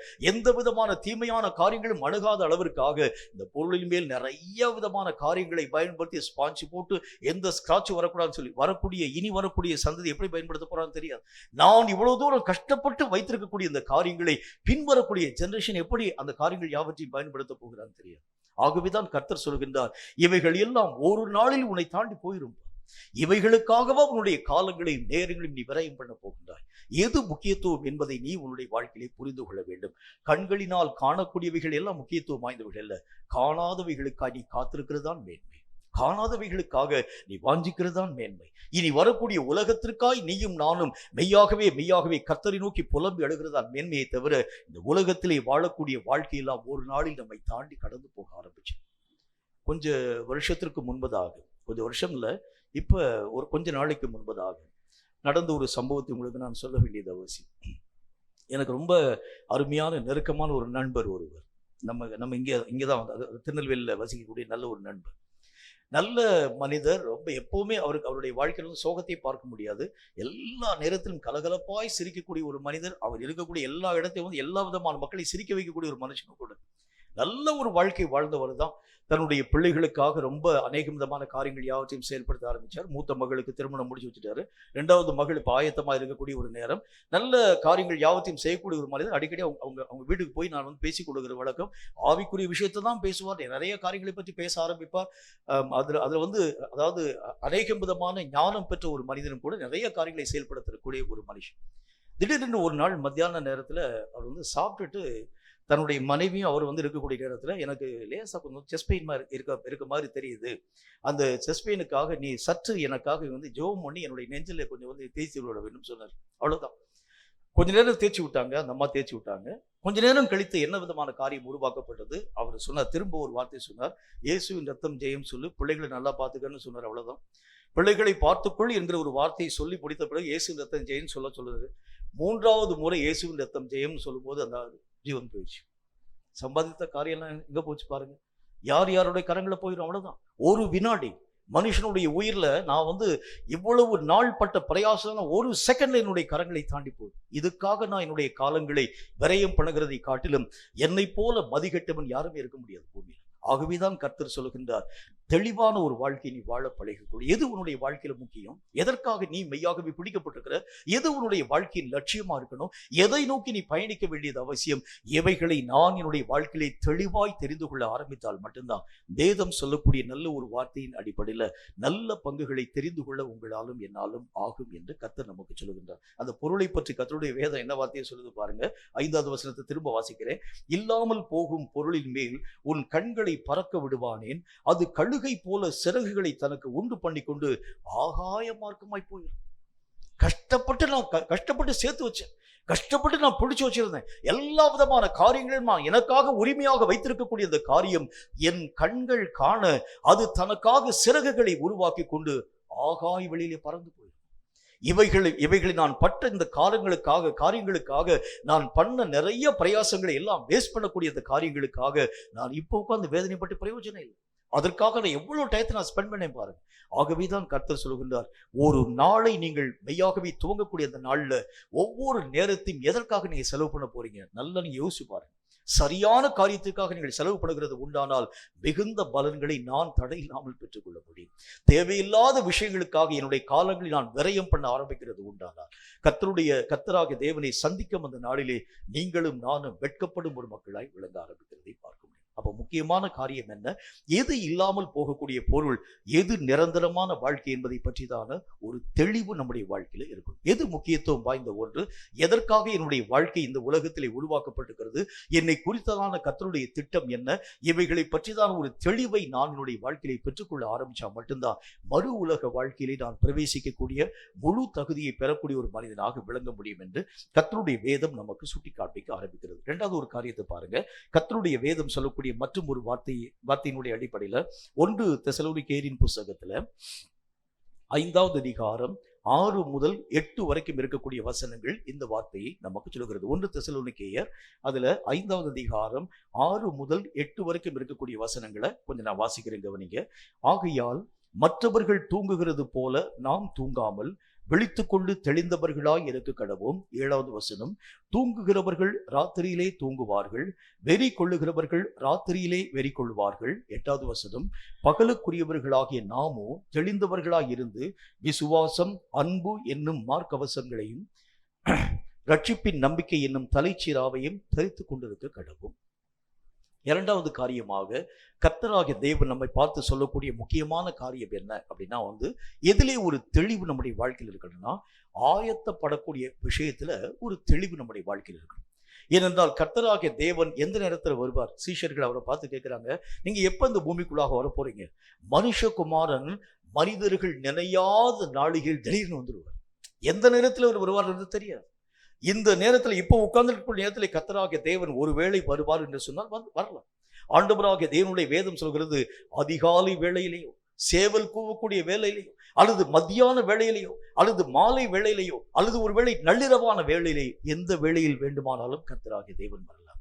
அவரை நீங்களும் நானும் சந்திக்க வேண்டும் என்று சொன்னால் இப்ப இருக்கக்கூடிய இதே நிலையோடு கூட கர்த்தராகிய தேவனை சந்திக்க ஒருவனாலும் ஆகாது. கர்த்தரை சந்திக்கணும்னா அதற்குரிய ஒரு ஆயத்தம் நம்முடைய வாழ்க்கையிலே காணப்பட வேண்டியது அவசியம். ஆயத்தம் இல்லாமல் கடவுளை சந்திக்கிறது என்பது இயலாது என்பதை முதல் காரியம் விளங்கிக் கொள்ள வேண்டும். எப்ப நான் ஆயத்தப்பட வேண்டும், இந்த ஆயத்தத்தை எவ்வளவு நாள் நான் பாதுகாக்க வேண்டும், எல்லா நேரத்திலும் கர்த்தராகிய தேவன் எப்பொழுது வருவார் என்பதை அறியாது இருக்கிறதுனால நீங்களும் நானும் எல்லா நாளிலும் ஆயத்தமாய் காணப்பட வேண்டியது அவசியம். இப்ப நீங்க அழுது கொண்டிருக்கக்கூடிய நேரத்துல, ஒரு இழப்பு இருக்கக்கூடிய நேரத்துல திடீரென்று ஆண்டவராகிய தேவன் வந்துட்டாருன்னு வச்சுங்க. இன்னைக்கு காலையில இருந்து நீங்க ஜெபமே பண்ணல, இன்னைக்கு காலையில இருந்து அநேக விதமான காரியங்களுக்காக நீங்க கவலைப்பட்டுட்டு இருக்கிறீங்க. ஐயோ எனக்கு அந்த ஒரு காரியம் இல்லை, இந்த ஒரு காரியம் இல்லைன்னு சொல்லி கவலைப்படக்கூடிய நேரத்துல திடீரென்று ஆண்டவராகிய தேவன் வந்து விட்டார் என்று சொன்னால் கர்த்தராகிய தேவன் நம்மளை பார்த்து கேட்பாரு, இன்றைக்கு நீ ஜெபம் பண்ணக்கூடிய காரியத்துல எவ்வளவு நேரம் நீ என்னுடைய சமூகத்தை உட்கார்ந்து நீ ஸ்பெண்ட் பண்ணன்னு கேட்டார்னா, இல்ல ஆண்டவரே ஒண்ணுமே செய்யல. இன்றைக்கு அநேக விதமான கவலை, அநேக விதமான வேதனை, பாடுகள், உபத்திரவங்கள், வியாதி வந்துருச்சு ஆண்டவரே, என்னுடைய பிள்ளைகளுக்கு அநேக விதமான ஃபீஸ் கட்டக்கூடிய நாள் வந்துருச்சு ஆண்டவரே, ஆகவே அந்த காரியத்திற்காக நான் கவலைப்பட ஆரம்பிச்சேன், ஆகவே என்னுடைய ஜெப நேரத்தை நான் மெய்யாகவே எடுக்க முடியாம போயிட்டேன், சொல்ல முடியாது. அந்த நேரத்தில் எவன் ஒருவன் ஆயத்தமாய் காணப்படுகிறானோ அவனைத்தான் ஆண்டவராகிய தேவன் தம்முடைய மந்தையிலே சேர்க்கும் ஒரு தேவனாக விளங்க ஆரம்பிக்கிறார். இதுக்கு நல்ல ஒரு உதாரணமாக 10 கன்னிகைகளை பற்றி கர்த்தராகிய தேவன் பேசுகின்றார். இந்த 10 கன்னிகைகளை பற்றி கர்த்தருடைய வேதம் சொல்லக்கூடிய வார்த்தையின் அடிப்படையில் அவர் என்ன சொல்றாரு பாருங்க. இந்த 10 பேருக்கும் ஆண்டவராகிய தேவனுடைய வருகை அறிவிக்கப்பட்ட ஒன்று. இந்த 10 பேரும் இந்த காரியத்தை தெரிஞ்சிருக்கிறாங்க. ஆண்டவராகிய இயேசு கிறிஸ்து சீக்கிரமா இந்த பூமிக்குள்ளாக வரப்போகின்றார். ஆயத்தம் அடைந்த எல்லா மக்களையும் தம்முடைய ராஜ்யத்திலே அழைத்துக் கொண்டு போகும்படிக்காக இயேசு கிறிஸ்து வரப்போகிறார் என்பதை பற்றி உலகத்தில் எத்தனை விதமான கன்னிகைகள் காணப்படக்கூடிய நேரத்துல இந்த 10 பேர் மட்டும் உணர்வை பெற்ற ஒரு மக்களாக ரொம்ப ஆயத்தப்பட்டு காத்திருக்க ஆரம்பிச்சோம். அதுல 5 கன்னிகைகள் கொஞ்சம் புத்திசாலிகள். அவங்க என்ன செஞ்சாங்க பாருங்க, தங்களுடைய எண்ணெயை அவர்கள் விரயமாக்காம சேகரித்து வைத்து, ஒருவேளை கர்த்தர் வருகிறதுக்கு தாமதமாய் இருக்கிறது உண்டானால் என்னுடைய தீவட்டி அணைந்து போகாமல் பாதுகாக்க என்னுடைய எண்ணெயை நான் விரயப்படுத்தக்கூடாது என்பதை பற்றி ரொம்ப அக்கறை உள்ளவர்களாய் காணப்பட ஆரம்பிச்சோம். மற்றவர்கள் இந்த எண்ணெயை வீணாய் செலவு பண்ணக்கூடிய ஒரு மக்களாய் விளங்க ஆரம்பிச்சாங்க. இது என்னங்க எண்ணெய் என்று சொன்னால் எதை நமக்கு சுட்டி காண்பிக்கிறது? நம்ம பார்க்கறது மாதிரி எண்ணெய் என்கிறது அபிஷேகத்தை பற்றி நமக்கு சொல்லப்படக்கூடிய ஒரு வார்த்தை. இந்த அபிஷேகத்தை அவங்க எப்படி வீணாக முடியும் அப்படின்னா, தேவையில்லாத காரியத்திற்காக நீ கவலைப்படும் பொழுது அந்த எண்ணெய் குறைந்து போக ஆரம்பிக்கிறது. தேவையில்லாத காரியங்களுக்காக நீ உன்னுடைய வாழ்க்கையிலே அநேக விதமான முயற்சிக்கக்கூடிய நேரத்துல ஆவிக்குரிய எண்ணெய் நீ சேதப்படுத்த ஆரம்பிக்கிற. ஆண்டவராகிய தேவனுக்கு பிரியமற்ற பல காரியங்களை நீ கடந்து போக ஒவ்வொரு முறையிலும் உன்னுடைய ஆவிக்குரிய எண்ணெயாகிய இந்த அபிஷேகத்தின் வல்லமைகள் குறைந்து போய்கொண்டே வர ஆரம்பிக்கிறது. ஒரு நாளில் முழுவதும் தேவையில்லாத காரியங்களுக்காக நீங்களும் நானும் ஓடாம என்னுடைய எண்ணெயை விரயப்படுத்தாம ரொம்ப ஜாக்கிரதையாக நான் பாதுகாத்துக் கொள்ள வேண்டியது அவசியம். இந்த 5 புத்திசாலிகள் என்ன செஞ்சாங்க? ரொம்ப ஜாக்கிரதையாக கவனிங்க, ரொம்ப ஜாக்கிரதையாக தன்னுடைய எண்ணெயை குறித்து அக்கறை கொள்ளக்கூடிய ஒரு மக்களாக தன்னுடைய அபிஷேகத்தை எந்த காரியத்திற்காகவும் இழக்கும்படி அவங்க சம்மதிக்கவே இல்லை. இந்த உலக கவலைக்காக நான் அபிஷேகத்தை இழக்கிறதா? இந்த உலகத்தினுடைய தேவைகளுக்காக நான் அபிஷேகத்தை இழக்கிறதா? உலகத்திலே காணப்படக்கூடிய நஷ்டத்திற்காக நான் அபிஷேகத்தை இழக்கிறதா? உலகத்திலே காணப்படக்கூடிய பாடுகளுக்காக நான் அபிஷேகத்தை இழக்கிறதா என்று சொல்லி இவைகளை குறித்து எவ்வளவேனும் கவலைப்படாமல் அபிஷேகத்திலே நிறைந்த ஒரு வாழ்க்கையை வாழக்கூடிய ஒரு மக்களாய் விளங்க ஆரம்பிச்சாங்க. நல்ல ஒரு விஷயத்தை இங்க புரிஞ்சுக்கங்க. சாத்தானுக்கு நீங்க எப்பப்பெல்லாம் இடம் கொடுக்குறீங்களோ, அதாவது இந்த பூமிக்குரிய கவலைகள் வரக்கூடிய நேரத்தில் சாத்தானுக்கு நம்ம இடம் கொடுக்க ஆரம்பிக்கிறோம். எப்பொழுதெல்லாம் சாத்தானுக்கு நாம் இடம் கொடுக்கிறோமோ அப்பொழுதெல்லாம் உங்களுடைய எண்ணெய் வீணாய் விரயமாய் செலவழிக்கப்படக்கூடியதாய் விளங்க ஆரம்பிக்கும். தேவையான நேரத்தில் எண்ணெய் இருக்காது. இப்போ ஆண்டவருடைய வேதம் சொல்லுகிறதை போல பல நேரங்கள்ல சில நம்முடைய வாழ்க்கையிலே வந்திருக்கக்கூடிய சில பாவத்தினுடைய நிலைகள், சில அக்கிரமத்தினுடைய காரியங்கள், மீறக்கூடிய பலவிதமான சுபாவங்கள், இவைகள் எல்லாம் என்னுடைய வாழ்க்கையிலே இருக்கக்கூடிய வரைக்கும் என்னுடைய எண்ணெயை நான் மெய்யாகவே பாதுகாக்கிறது முடியாது. என்னுடைய எண்ணெய் காப்பாற்றப்படணும்னா என்ன அர்த்தம்? சாத்தானுக்கு எவ்வளவேனும் இடமளிக்காத அளவிற்காக கர்த்தருடைய வசனம் என்னென்னலாம் சொல்லியிருக்கிறதோ அவைகளுக்கு முழுவதும் நான் கீழ்ப்படியக்கூடியவனாய் விளங்க ஆரம்பித்தால்தான் எண்ணெயாகி இந்த அபிஷேகத்தை கடைசி வரைக்கும் பத்திரமாய் பாதுகாக்க என்னால் முடியும். ஆகிய கர்த்தருடைய வேதம் என்ன விதமான வார்த்தை நமக்கு சுட்டி காமிக்குது? ஆண்டவராகிய தேவனுடைய நாமத்தினால இந்த 5 கன்னிகைகள் 10 பேரும் ஆயத்தப்பட ஆரம்பிச்சாங்க. அதுல 5 பேர் என்ன செஞ்சாங்க? எண்ணெயை பற்றி ரொம்ப கவலை. அவங்களுக்கு அதை பத்தி யோசிக்கக்கூடிய நேரம் கூட இல்லை. இந்த எண்ணெயை நான் எப்படி பெருக்க வேண்டும் அதை கூட அவங்க யோசிக்கல. ஏதோ கொடுக்கப்பட்டிருக்கக்கூடிய அபிஷேகத்தினால் நான் என்னுடைய வாழ்க்கையை நான் நடத்தி கொண்டு வருகிறேன். அபிஷேகத்தை நீங்கள் அப்படி வைத்திருக்கிறது. நான் ஏற்கனவே உங்களுக்கு ஒரு வார்த்தை சொல்லியிருக்கிறேன், எனக்கு ஞாபகத்திலே வருகிறது. தேவனால் கொடுக்கப்பட்டவைகள் எல்லாம் வளர்ச்சி அடையக்கூடியவைகள். அது வரமா இருக்கலாம், அது அபிஷேகமா இருக்கலாம். ஆண்டவராகிய தேவனால் கொடுக்கப்படக்கூடியவைகள் எல்லாம் வளரக்கூடியவைகள். இவைகளை நீங்கள் வளர்க்க ஆரம்பித்தால் மட்டும்தான் இவைகள் பலுகவும் பெருகவும் தக்கதாக இவைகளின் எல்லைகள் விரிவாக்கப்பட ஆரம்பிக்கிறத பார்க்கணும். அபிஷேகத்தை வளர்க்கணும்னு என்ன அர்த்தம்? அபிஷேகம் நம்முடைய வாழ்க்கையிலே வரக்கூடிய பலவிதமான வழிகளை நீங்கள் உங்கள் வாழ்க்கையில் உருவாக்கணும். வசனத்தின் வழியாக தேவனுடைய மகிமையை உங்களால் பெற்றுக்கொள்ள முடியும். ஜெபத்தின் வழியாக தேவனுடைய மகிமையை பெற்றுக்கொள்ள முடியும்.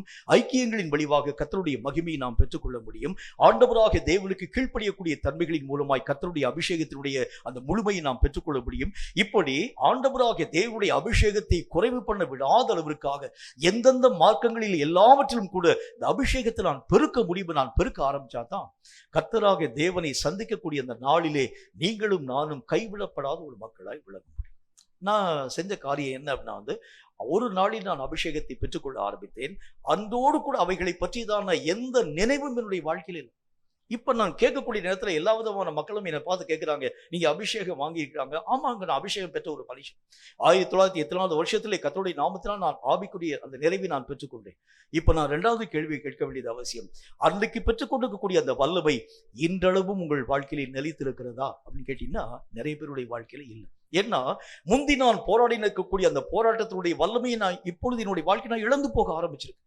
முந்தி நான் ஆண்டவராகிய தேவனுக்கு என்று வைராகியமாய் உழைக்கும் ஒரு மனுஷனா விளங்கினேன். கர்த்தருக்கு எதையெல்லாம் சாதிக்க வேண்டும் என்கிற ஒரு வைராகியம் என்னுடைய வாழ்க்கையிலே உருவாக்கப்படக்கூடியதாய் விளங்கிற்று. நாட்கள் வர வர அந்த அபிஷேகத்தினுடைய வல்லமைகள் குறைவுபட ஆரம்பிக்கும் பொழுது ஆதியிலே கொண்டிருக்கக்கூடிய அன்பை நான் கொஞ்சம் கொஞ்சமாய் இழந்து போக ஆரம்பிச்சேன். ஒரு நாள்ல ஜெபம் என்றால் தீயாய் பற்றி எறியக்கூடியவனாய் விளங்கினேன். ஆனா இப்ப ஜெபத்தை நான் என்னுடைய நேரம் எல்லாம் எனக்காக செலவு பண்ணின பிறகு நான் ஜெபிக்கும் ஒரு மனிதனாக விளங்கி ஆரம்பித்து விடுகிறேன். வேத வசனங்களுக்கு முன்பெல்லாம் நான் காலையிலே விழுத்து எழக்கூடிய நேரத்திலே வேத வசனத்திற்கு நான் முக்கியத்துவம் கொடுக்க ஆரம்பிச்சேன். பைபிளை வாசிக்காம மற்ற எந்த விதமான பணிகளின் ஊடாக நான் கடந்து போக மாட்டேன். வேத வசனத்திலே சொல்லப்படக்கூடிய ஒவ்வொரு விதமான வார்த்தை தான் என்னுடைய ஆவிக்குரிய வாழ்க்கையிலே புஷ்டியை தரக்கூடியது என்பதை பற்றி புரிந்து கொண்டு அந்த நாட்களில் வேத வசனங்களை வாசிக்க துவங்கின நான் கீழே வைக்கவே மனசு இல்லாம காணப்பட ஆரம்பிச்சேன். ஆனா இன்றைக்கு எத்தனையோ நாட்கள் வேதத்தை திறக்கவே நான் மறந்து போயிட்டேன். பல நேரங்களில் வேலைப்பளுகள் அதிகமாய் வர வர வர வர என்னை அறியாமல் இவைகளை பற்றியதான அந்த ஒரு வாஞ்சையும் அந்த ஒரு விருப்பமும் என்னுடைய வாழ்க்கையிலே மட்டுப்படுத்தப்பட்டு போக ஆரம்பித்தது. நல்லா புரிஞ்சுக்கங்க, ஆண்டவராகிய தேவனுடைய அபிஷேகத்தின் வல்லமைகள் உங்கள் வாழ்க்கையிலே பெருக்கப்பட வேண்டும் என்றால் முன்பு செய்த கிரியைகளை நீ மீண்டும் உன்னுடைய வாழ்க்கையிலே செஞ்சாதான். ஆண்டவராகிய தேவன் தம்முடைய பரிசுத்தமுள்ள வார்த்தைகளை இவ்விதமாய் பேச ஆரம்பிக்கின்றார். நீ மனம் திரும்பி ஆதியில் செய்த கிரியைகளை நீ மீண்டும் செய்ய வேண்டியது அவசியம் என்கிறதை பற்றி கர்த்தர் பேசுகின்றார். முன்பு எப்படி வேத வசனத்தை நேசிக்க ஆரம்பிச்சீங்க, முன்பு எப்படி நீங்க கர்த்தராகிய தேவனுடைய சமூகத்திலே ஜெபிக்கிறதை ஆண்டவராகிய தேவனுடைய நாமத்தினால் விருப்பத்தோடு கூட செய்ய ஆரம்பிச்சீங்க. இன்னைக்கு ஜனங்கள் கூப்பிடுறாங்கிறதுக்காக நீங்கள் நான் ஜெபிக்கிறோம். ஆனால் கர்த்தர் சொல்லுகின்றார், அப்படி இல்லை, மக்கள் அழைக்கிறார்கள் என்பதற்காக அல்ல, அது உன்னுடைய வாழ்க்கையிலே அது ஒரு உணர்வாய் மாற்றப்பட வேண்டியது அவசியம். நீயே அந்த ஒரு காரியத்தை விரும்பி செய்யணும், நீ அந்த ஒரு காரியத்தை வாஞ்சிச்சு செய்ய வேண்டியது அவசியம். மக்கள் உங்களுக்கும் எனக்கும் போதிக்க வேண்டிய அவசியம் இல்லை. நான் கர்த்தருடைய சமூகத்திலே காத்திருக்கிறது என்னுடைய வாழ்க்கையிலே மிகவும் மேன்மையான பங்குகளை தரக்கூடிய ஒன்று என்பதை நானே என்னுடைய வாழ்க்கையிலே விளங்கிக் கொண்டு அவைகளுக்காக என்னுடைய காலத்தையும் நேரத்தையும் நான் மெய்யாகவே செலவு பண்ண வேண்டியது அவசியம். அது என்னுடைய வாழ்க்கையினுடைய அங்கமாய் காணப்பட வேண்டியது அவசியம். ஆனா இன்னைக்கு நிறைய நாட்கள்ல நீங்களும் நானும் வேத வசனங்களை வாசிக்க மறந்து போயிடுறோம், ஜெபிக்க மறந்து போக ஆரம்பிக்கிறோம். ஐயோ, நான் ஜெபிக்காமலே போயிட்டேங்க, இன்னைக்கு நான் கர்த்தருடைய வசனங்களிலே காணப்பட்டிருக்கக்கூடிய தன்மைகளை நான் வாசிக்க முடியாத நான் போயிட்டேங்க.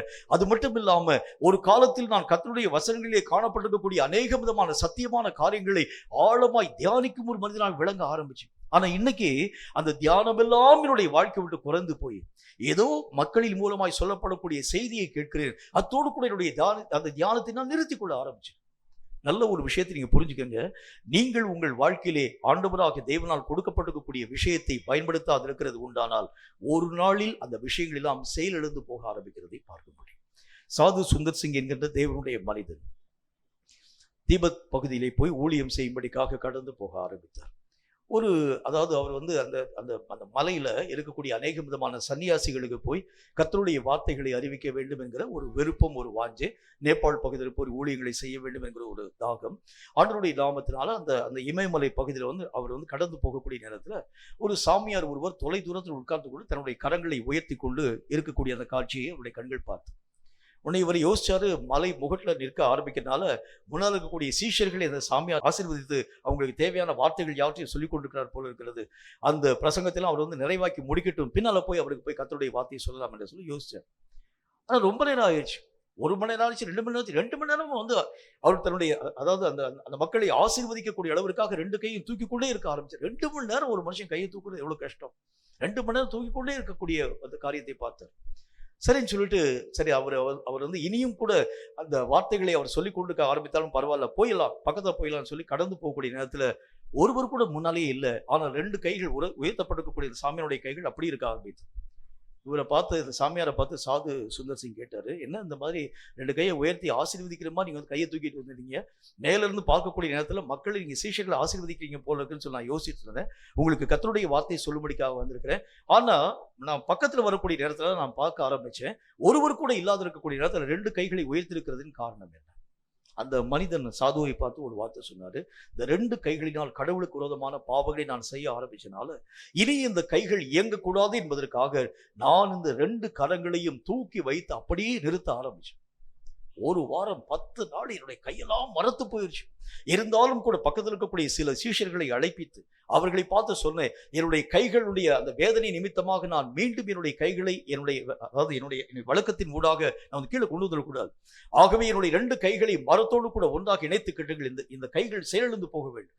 இவ்வளவு பாவத்தை செஞ்சதுனால இந்த கைகளுக்கு இந்த ஒரு தண்டனை கொடுக்கப்பட ஆரம்பிச்சாதான் பாவத்திற்குரிய விமோச்சனத்தை பெற முடியும் என்பதற்காக சீஷர்களை கொண்டு என்னுடைய 2 கையையும் கட்டிட்டு கொஞ்ச நாள் 1 மாதம் 2 மாதம் வலி வேதனை தாங்க முடியாம ஒரு 6 மாதத்திற்கு பிறகு இப்படி என்னுடைய கையை நான் இறக்க வேண்டும் சொல்லி நினைத்தாலும் இறக்க முடியும். செயலிழந்து போயிருச்சு. அந்த எலும்புகளிலும் அப்படி நிறுத்தப்பட்டு போக ஆரம்பிச்சிருச்சு. இப்பொழுது நான் அந்த கரங்களினால் பயன்படுத்தப்பட முடியாத அளவிற்காக கரங்களை பயன்படுத்த முடியாதனாய் மாற்றப்பட ஆரம்பிச்சிட்டேன். எதுக்கு உங்களுக்கு சொல்றேன்னா, ஒரு காரியத்தை நீங்கள் பயன்படுத்தாது இருக்கிறது உண்டானால் அதெல்லாம் ஒண்ணும் இல்லாம செயலிழந்து போயிடும். ஒரு வரத்தை நீங்க பயன்படுத்தாம போயிட்டீங்கன்னா செயலிழந்து போயிடும். ஒரு அபிஷேகத்தை பயன்படுத்தாம போயிட்டீங்கன்னா செயலிழந்து போயிடும். மற்றவங்களுக்காக நீங்க ஜெபிக்க ஆரம்பிக்கிறோம், மற்றவங்க சொல்றதுக்காக நீங்க ஜெபிச்சீங்கன்னா உங்களுடைய தனிப்பட்ட ஜெப வாழ்க்கை நீங்க தோத்து போயிடுவீங்க. மற்றவங்க சொல்றதுக்காக நீங்க பைபிளை வாசிச்சீங்கன்னா உங்களுடைய தனிப்பட்ட வேத தியானம் உங்களுடைய வாழ்க்கையில ஒண்ணுமே ஃபியூஸா போயிடும்.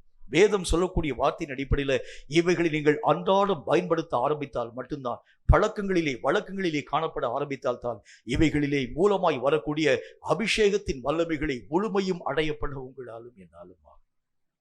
ஆரம்ப நாட்கள்ல கர்த்தராகிய தேவனுடைய நாமத்தினால இயேசு கிறிஸ்து பல மணி நேரங்கள் எதுக்கு போய் ஜெபிக்கணும்? இயேசு கிறிஸ்துவே ஆண்டவராகிய தேவனுடைய தற்சுரூபமாய் காணப்படக்கூடியவர். அவரே பல மணி நேரம் ஜெபிக்கிறதுக்கு என்ன காரணம் என்று சொன்னால், ஜெபத்தின் மூலமாய் வரக்கூடிய அபிஷேகத்தின் பலத்தை அவர் அதிகரிக்கப்பட ஆரம்பிக்கின்றார். அந்த அபிஷேகத்தை நான் என்னுடைய வாழ்க்கையிலே வர ஒட்டாது இருக்கக்கூடிய அளவுக்கு எதெல்லாம் தடையாய் காணப்பட ஆரம்பிக்கிறது, எதன் மூலமாய் அபிஷேகம் என்னுடைய வாழ்க்கையிலே கொடுக்கப்படுகிறது. ஒரு மனுஷன் கர்த்தராகிய தேவனுடைய வசனங்களிலே காணப்படக்கூடிய ஆழ்ந்த விஷயங்களை பார்க்கும் பொழுது அவனை அறியாத ஒரு அபிஷேகத்தின் எழுப்புதல் அவனுக்குள்ளாக வர ஆரம்பிக்கிறது பார்க்க முடியும். அவனை அறியாத ஒரு உள் உணர்வை அவன் தன்னுடைய வாழ்க்கையை பெற்றுக்கொள்ள ஆரம்பிக்கிறான். நீங்க ஆழமா தியானிக்க இந்த வசனத்தின் மூலமாய் வரக்கூடிய பல விதமான அபிஷேகத்தின் நன்மைகளை பெற்றுக்கொள்ள ஆரம்பிக்கிறீங்க. கர்த்தராகிய தேவனுடைய சமூகத்திலே ஜெபிக்க அபிஷேகத்தின் வல்லமை நாம் பெற்றுக்கொள்ள ஆரம்பிக்கிறோம். ஊழியங்களை கர்த்தராகிய தேவனுடைய பாதையில் நீங்கள் கடந்து போகக்கூடிய நேரத்தில் உங்களை அறியாதது அந்த ஒரு உற்சாகம், அந்த ஒரு வல்லமை, ஆவிக்குரிய பலம் நம்முடைய வாழ்க்கையை உருவாக்கப்படாது. இப்படிதான் நான் என்னுடைய வல்லமைகளை அதிகரிக்கப்பட வேண்டியது அவசியம். இது ஒண்ணுமே செய்யாம ஒரு முறை கர்த்தராகிய தேவனால் நான் பிரகாசிக்கப்பட்டேங்க, ஒரு முறை நான் கர்த்தராகிய தேவனுடைய வல்லமை நான் வாங்கி கொண்டேன். ஆனால் இன்றைக்கு வரைக்கும் நான் கர்த்தராகிய தேவனுடைய அபிஷேகத்திலே நிறைந்த ஒரு வாழ்க்கை வாழ்கிறேன் என்று சொன்னால் முடியாது. இது ஒவ்வொரு நாளும் உன்னுடைய வாழ்க்கையிலே உருவாக்கப்பட வேண்டியது அவசியம். ஒவ்வொரு நாளும் இந்த காரியம் உன்னுடைய வாழ்க்கையிலே ஆண்டவராகிய தேவனுடைய நாமத்தினால் இவைகள் எல்லாம் மீண்டும் மீண்டும் புதுப்பிக்கப்பட வேண்டியது அவசியம். இப்படி இருந்தால் தான் ஆண்டவராகிய தேவனுக்குள் நிலைத்த ஒரு வாழ்க்கை வாழ நம்மால் முடியும். அப்ப வேதம் சொல்லக்கூடிய வார்த்தையின் அடிப்படையில எதுல ஒரு தெளிவு என்னுடைய வாழ்க்கையில வரணும். ஒரு தடவை என்னுடைய வாழ்க்கையில கொடுக்கப்பட்டது உண்டானா இனி அவ்வளவுதாங்க, என்னுடைய லைஃப் லாங்ல எனக்கு வந்து எந்த விதமான பிரச்சனை வராது. இல்லை, கர்த்தர் எதை சொல்லுகின்றார்? இவைகள் ஒவ்வொரு நாளும் புதுப்பிக்கப்பட ஆரம்பித்தால் மட்டும்தான் புதிய வல்லமைகள், புதிய காரியம் நீங்களும் நானும் வந்து எளிதா, அதாவது இந்த ஒரு காரியத்தை அண்டர்ஸ்டாண்ட் பண்ணுறதுக்கு ஒரே ஒரு விஷயத்தை நான் உங்களுக்கு சொல்ல வேண்டியது அவசியம். மொபைல் போன் எல்லா மக்களுடைய கையில இருக்கிறத பார்க்க முடியும். எல்லாம் நீங்க வந்து மொபைல் வச்சிருக்கீங்க. இந்த மொபைலில் திடீர்னு சொல்லி ஒரு நோட்டிஃபிகேஷன் வரும். உங்களுக்கு உண்டான சில விஷயங்களை நீங்கள் வந்து அப்டேட் பண்ண வேண்டும் என்கிறதை பற்றி. நீங்கள் அப்டேட் பண்ணாமல் விட்டுட்டீங்கன்னு வச்சுங்களேன், அதாவது அந்த ஓல்டு வெர்ஷனோடு கூட நீங்கள் வச்சிருக்கீங்கன்னா கொஞ்ச நாளில் அந்த வெர்ஷனுக்குரிய காரியங்கள் எல்லாம் ஒன்றும் இல்லாமல் செயலிழந்து போயிடும். அதெல்லாம் உங்களை காரியத்தோடு போயிடும். இனி அதாவது அந்த நியூ வெர்ஷன் உங்களுடைய வாழ்க்கையிலே வர ஆரம்பிச்சா தான், அப்டேஷன் அந்தந்த நேரத்தில் நீங்கள் வந்து உங்களுடைய வாழ்க்கையை வந்து அனுமதிக்க ஆரம்பிச்சா தான் அந்த மொபைல் ஃபோன் சரியான இயக்கத்தின் ஊடாக கடந்து போவது மாதிரி ஒரு ஆவிக்குரிய மனுஷனுடைய வாழ்க்கையில ஒவ்வொரு நாளும் உண்டாக்கப்படக்கூடிய அப்டேஷன் நம்முடைய வாழ்க்கையில வரணும். ஒவ்வொரு நாளும் புதிதாக்கப்படக்கூடிய அனுபவம், ஒவ்வொரு நாளும் வளரக்கூடிய ஒரு அனுபவம், ஒவ்வொரு நாளும் பலமடையக்கூடிய ஒரு அனுபவம். நேற்றைக்கு பலம் இன்றைக்கு எனக்கு போதாது, இன்றைக்கு பலம் நாளைக்கு எனக்கு போதாது. அந்தந்த நாளுக்குரிய வல்லமைகள் என்னுடைய வாழ்க்கையில இந்த நாள்ல வரணும். இன்னைக்கு என்னுடைய வாழ்க்கையில என்னென்ன விதமான போராட்டம் வரப்போது எனக்கு தெரியாது.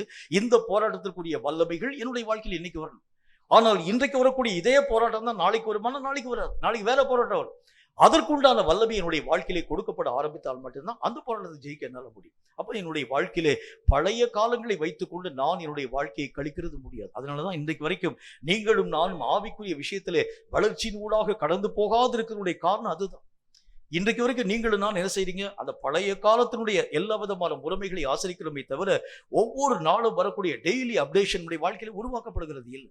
கர்த்தர் சொல்லுகின்றார், ஒவ்வொரு நாளும் புதிதாக்கப்படக்கூடிய அனுபவம் உடைய வாழ்க்கையிலே வளர ஆரம்பித்தால் மட்டும்தான் தேவன் அந்தந்த நாளுக்குரிய நன்மைகளை தரக்கூடிய விஷயங்களை தவறாமல் பெற்றுக்கொள்ள நம்மால் முடியும் என்று கர்த்தருடைய வேதம் சொல்ல ஆரம்பிக்கிறது. அப்ப இன்னைக்கு எந்த விஷயத்தில் நான் புதிதாக்கப்பட வேண்டும், எந்த காரியத்தில் என்னுடைய அணுகுமுறை கர்த்தராகிய தேவனுக்குள் ஷார்ப்பாக உருவாக்கப்பட வேண்டும், எந்த விஷயத்தில் நான் இன்றைக்கு ஆண்டவராகிய தேவனுடைய நாமத்தில் எழுப்பி பிரகாசிக்க வேண்டும்.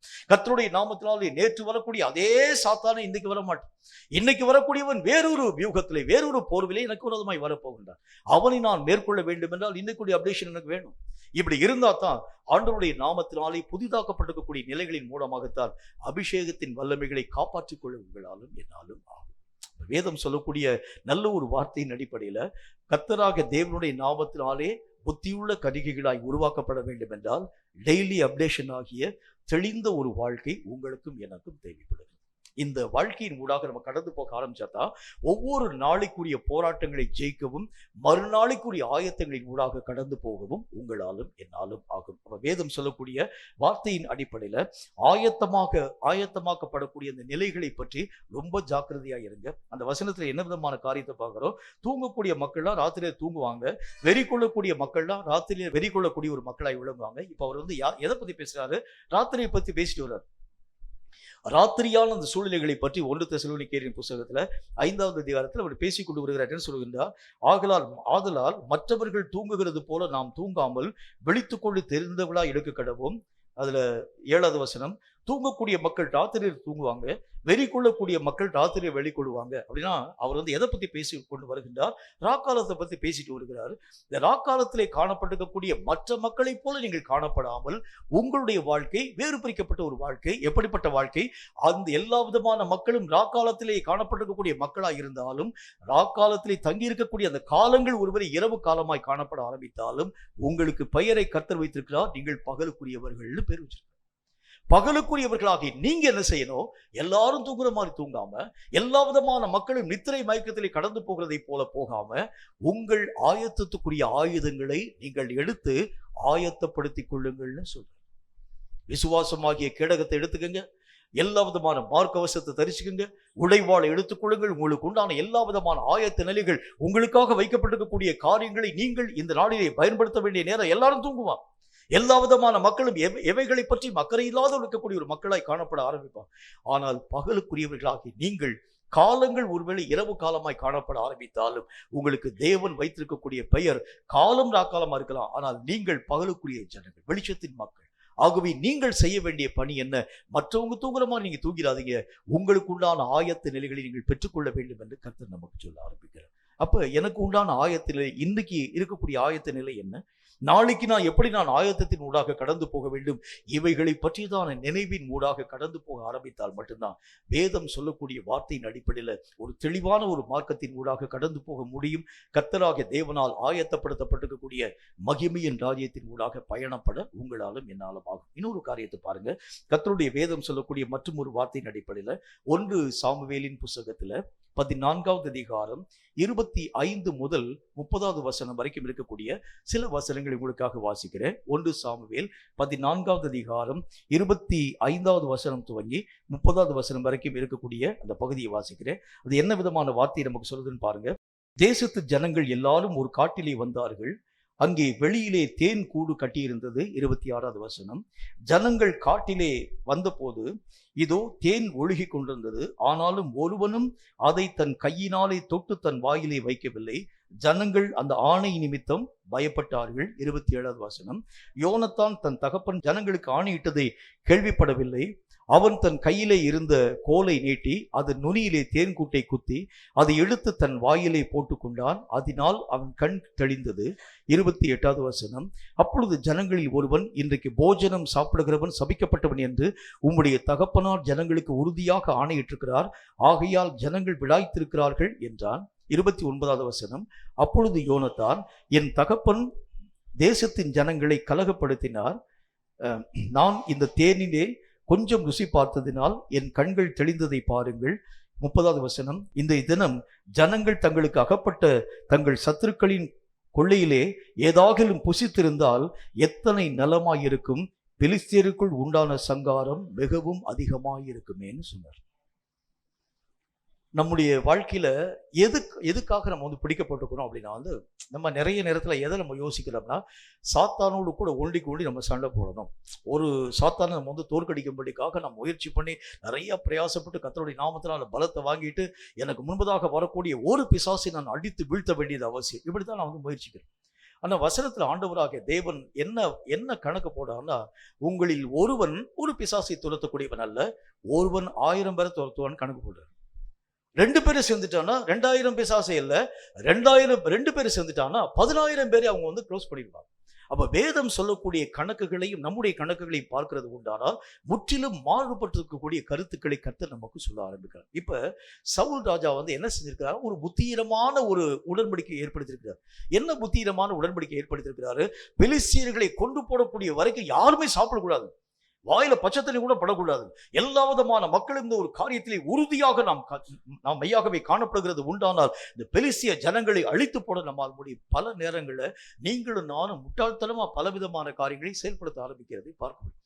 ராஜா வந்து சொல்லிட்டார், என்ன விதமான ஆணையை போட்டுக்கிறார், என்ன விதமான காரியத்தை சொல்லிக்கிறார்னா, ஒருவனும் தன்னுடைய வாயிலே ஒரு ருசி உள்ள பதார்த்தத்தை உள்ள வைக்கக்கூடாது, அனுமதிக்க கூடாது. ஏனென்றால் பெலிஸ்தியரை கொன்று போடக்கூடிய வரைக்கும் நீங்களும் நானும் பட்டினியாய் காணப்பட்ட எல்லா காரியங்களையும் செய்ய வேண்டும். இந்த யோனத்தானுக்கு அதாவது கர்த்தருடைய நாமத்தினால கொஞ்சோண்டு தேன் எடுத்து சாப்பிட்ட உடனே கண் தெளிஞ்சிருச்சு. இப்போ அவர் என்ன சொல்றார்? தெளிவடைந்த யோனத்தான் சொல்லுகின்றார், இந்த நாளில் ஜனங்கள் எல்லாரும் சாப்பிட்டு இருந்தாங்கன்னா என்ன நடந்திருக்கும்?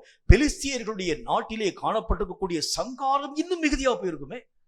இன்னைக்கு ஒரு 10 பேர் நான் கொண்டிருக்கிறேன், ஆனால் நான் இன்றைக்கு சாப்பாடு சாப்பிட்டு இருக்கிறது உண்டானால், நான் என்னை பலமடைய பண்ணியிருக்க ஆரம்பித்திருக்கிறது உண்டானால், பெலிஸ்தியர்களிலே அநேகம் விதமான மக்களுடைய தலையை உருள பண்ணியிருப்பேன், ஒண்ணுமெல்லாம் அழிச்சு போட்டிருப்பேன். என்னுடைய தகப்பனார் இந்த மாதிரி மதீனமான காரியத்தை செய்து ஜனங்களின் கைகளை கட்டி போட ஆரம்பிச்சிட்டாரு என்று சொல்ல ஆரம்பிச்சார்.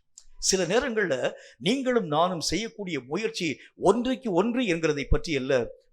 ஒருவன் 1000 பேரை துரத்தக்கூடிய அளவிற்காக, 2 பேர் 10,000 பேரை துரத்தக்கூடிய அளவுக்கு தான் உங்களுடைய கால்குலேஷன் காணப்பட வேண்டும்.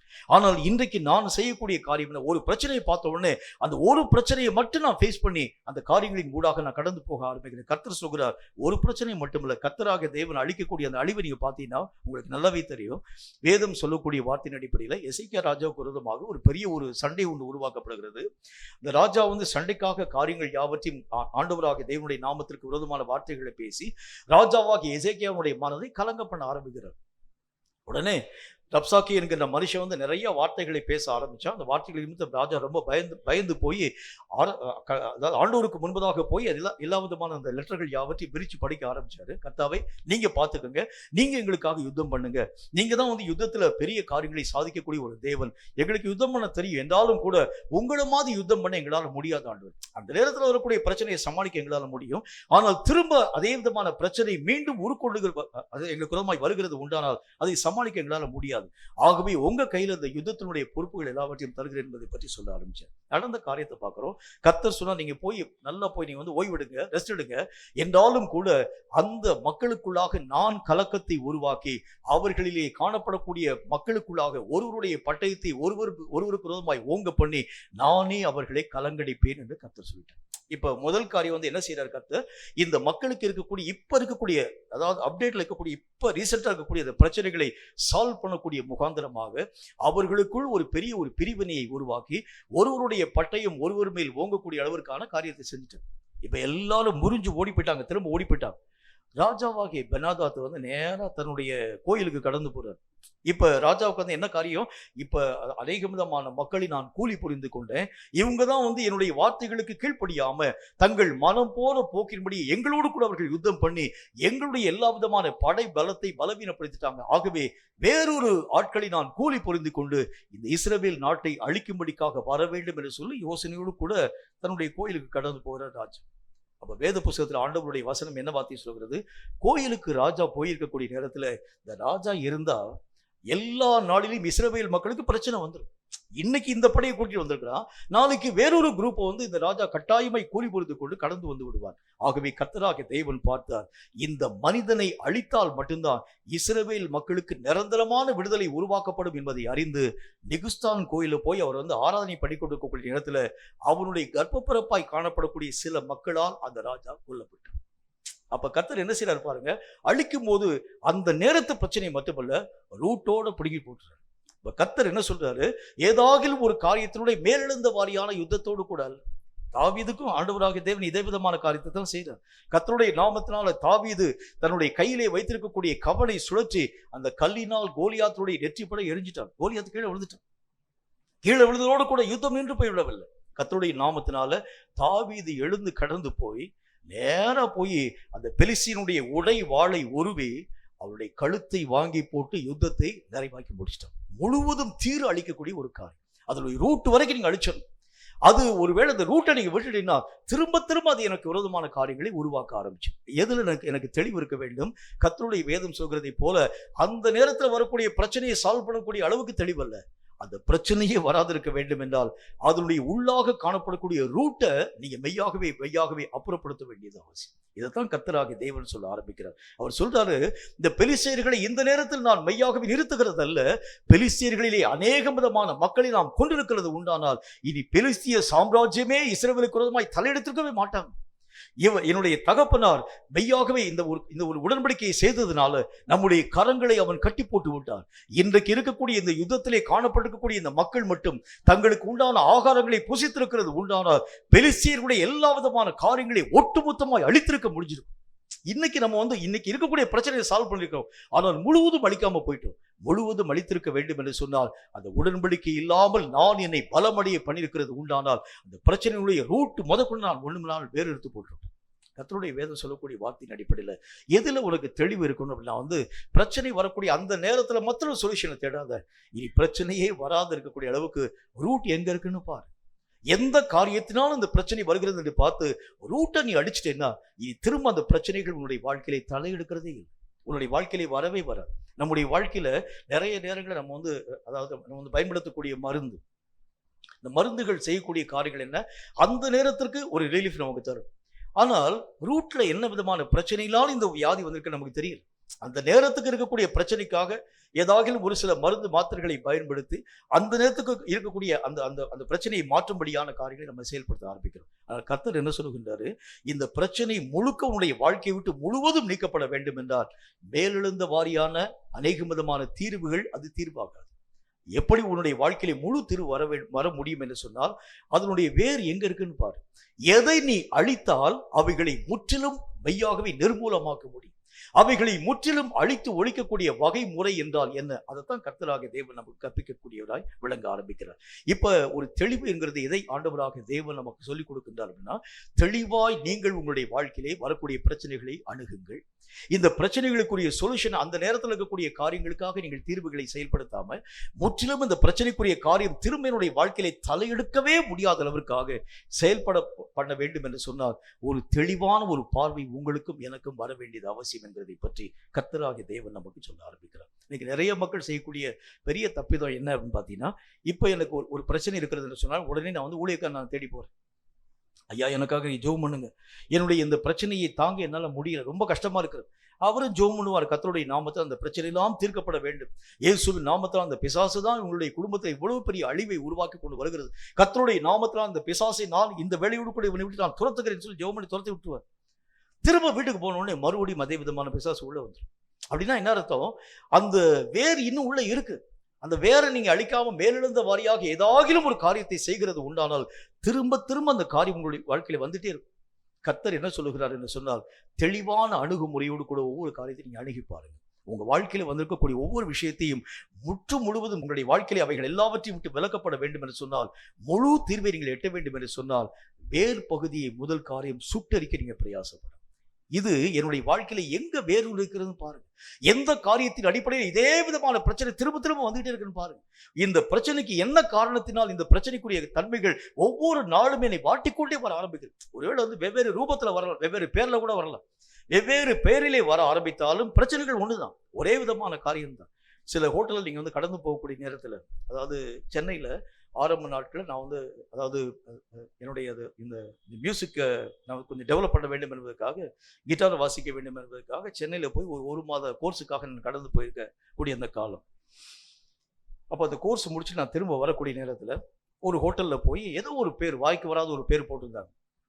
இது என்னது, நம்ம இன்னைக்கு இந்த ஒரு காரியத்தை நம்ம பயன்படுத்தி பார்க்கலாமே யோசிச்சு பார்த்துட்டு அந்த பேரை கூட எனக்கு சொல்ல முடியல.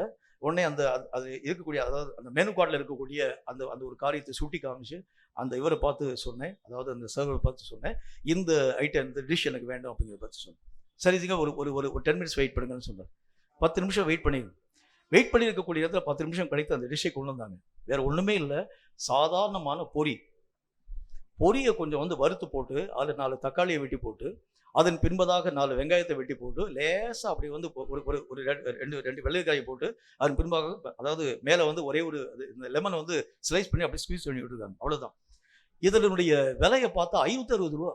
அப்போ நான் சொல்கிறது 87வது வருஷத்தில் சொல்கிறேன். 560 ரூபா. 560 ரூபாய்க்கு இந்த பொரியா? 560 ரூபாய்க்கு பொரி வாங்கினா எத்தனை மூட்டை வாங்கி வச்சிருப்பேன் வீட்டில். யோசிச்சு பாருங்களேன். நம்முடைய வாழ்க்கையிலே பல விஷயங்களை நான் எப்படி எனக்கு தெரியல. ஏதோ ஒரு புதுமையான ஒரு காரியம் என்கிறதை பற்றி நான் யோசிக்கிறேன். இதனுடைய தன்மைகளுடைய விளக்கங்களை, முழு விவரங்களை என்னுடைய வாழ்க்கையை புரிந்து கொள்ள என்னால் முடியல. இப்ப கர்த்தர் என்ன சொல்ல வர்றாருன்னு சொன்னா, ஒரு தெளிவான ஒரு பார்வை என்னுடைய வாழ்க்கையிலே வர ஆரம்பிச்சாதான் இது எந்த காரியத்தின் அடிப்படையிலே வந்திருக்கிறது என்பதை பற்றி நான் தெளிவான விதத்தில் கற்றுக்கொள்ள முடியும். இது எதன் மூலமா என்னுடைய வாழ்க்கையிலே வந்திருக்கிறது, இந்த விஷயத்தை நான் முழுக்க அழிக்காதிருக்கிறது உண்டானால் ஏதோ அநேக விதமான புதிய புதிய பேர்ல வரும். ஆனால் ஒண்ணுதான், ஒரே விஷயம்தான் வெவ்வேறு விதமான ரூபத்தில் நம்முடைய வாழ்க்கையில வர ஆரம்பிக்கும். அதுக்கு ஒரே ஒரு மருந்து நீங்க போட்டாலே போதும், அவைகள் எல்லாம் நம்முடைய வாழ்க்கையோடு போய் இந்த மருந்தை அறியாமல் பலவிதமான காரியங்களின் ஊடாக கடந்து போகக்கூடிய நேரத்துல தான் பலவிதமான மக்கள் பல யோசனைகளை சொல்லி உங்களையும் என்னையும் குழப்பப்படுத்த ஆரம்பிக்கிறாங்க. கர்த்தர் என்று சொல்லுகின்றார், தெளிவாய் நீ இருக்க ஆரம்பிக்கிறது உண்டானால் இது எதனால் என்னுடைய வாழ்க்கையிலே கொடுக்கப்பட்டது என்பதை தெளிவாய் உங்களாலும் என்னாலும் விளங்கிக் கொள்ள நம்மால் முடியும்.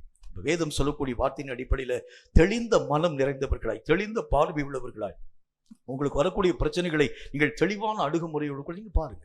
இந்த பிரச்சனைக்கு என்ன காரணம்? இது பல நேரங்கள்ல பலவிதமான சூழ்நிலைகளை நான் எப்படி இந்த ஒரு காரியத்தை புரிந்து கொள்ள ஆரம்பிக்கிறேன்னு சொன்னா, எனக்கு முன்பதாக எதிரியாய் காணப்படக்கூடிய மனிதர்கள், அதாவது யார் நான் எதிரியா நினைக்கிறேனோ அவன் மூலமாய் வந்திருக்கிறதுன்னு சொல்லி அந்த ஒரே பார்வையை தான் நான் பார்த்துட்டு இருக்கேன்.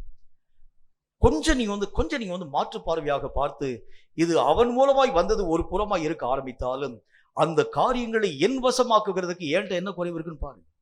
என்னுடைய வாழ்க்கையில என்ன தப்பு இருக்குன்னு பாருங்க.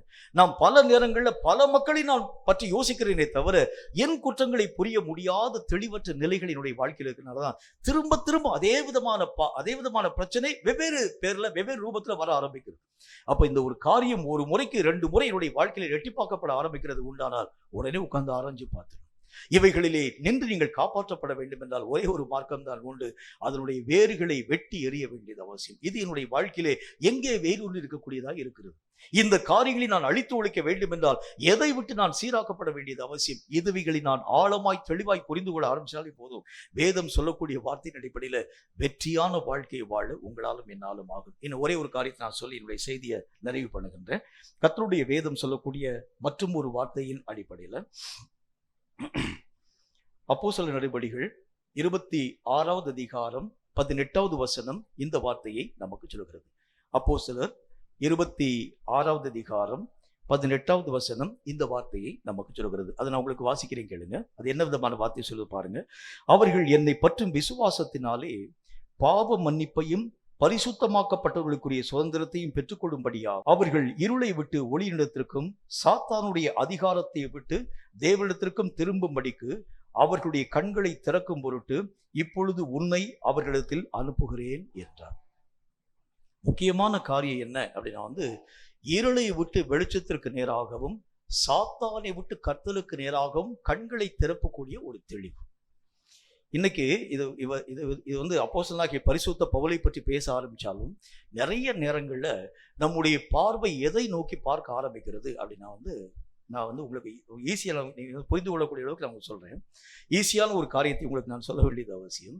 நம்முடைய பார்வை பல நேரங்கள்ல நம்மை பற்றி நம்ம பார்க்காம பக்கத்தில் இருக்க என்ன செய்யறான்னு பார்க்க ஆரம்பிக்கிறோம், அல்லது எதிராளி என்ன செய்யறான்னு பார்க்க ஆரம்பிக்கிறோம். கர்த்தர் சொல்லுகின்ற உனக்கு நியமிக்கப்பட்டிருக்கக்கூடிய ஓட்டத்தை பாரியா, அதில் நீ ஓடு.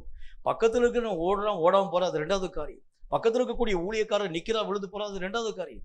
பக்கத்தில் இருக்கக்கூடிய சாத்தான் அநேக விதமான தந்திரங்களை உருவாக்குகிறான், உருவாக்காமல் போக ஆரம்பிக்கிறான், அது வேற காரியம். நீ உனக்குண்டான ஓட்டத்தை பற்றி தான் தெளிவு பெற்றவனாய் காணப்படும். உன் கண் எதை பார்க்கணும்? கர்த்தராகிய தேவனைத்தான் பார்க்க வேண்டுமே தவிர உன்னுடைய கண்களை முதல் காரியம் சாத்தானை விட்டு திருப்பு அப்படின்னு கர்த்தர் முதல் விஷயமா சொல்றேன்.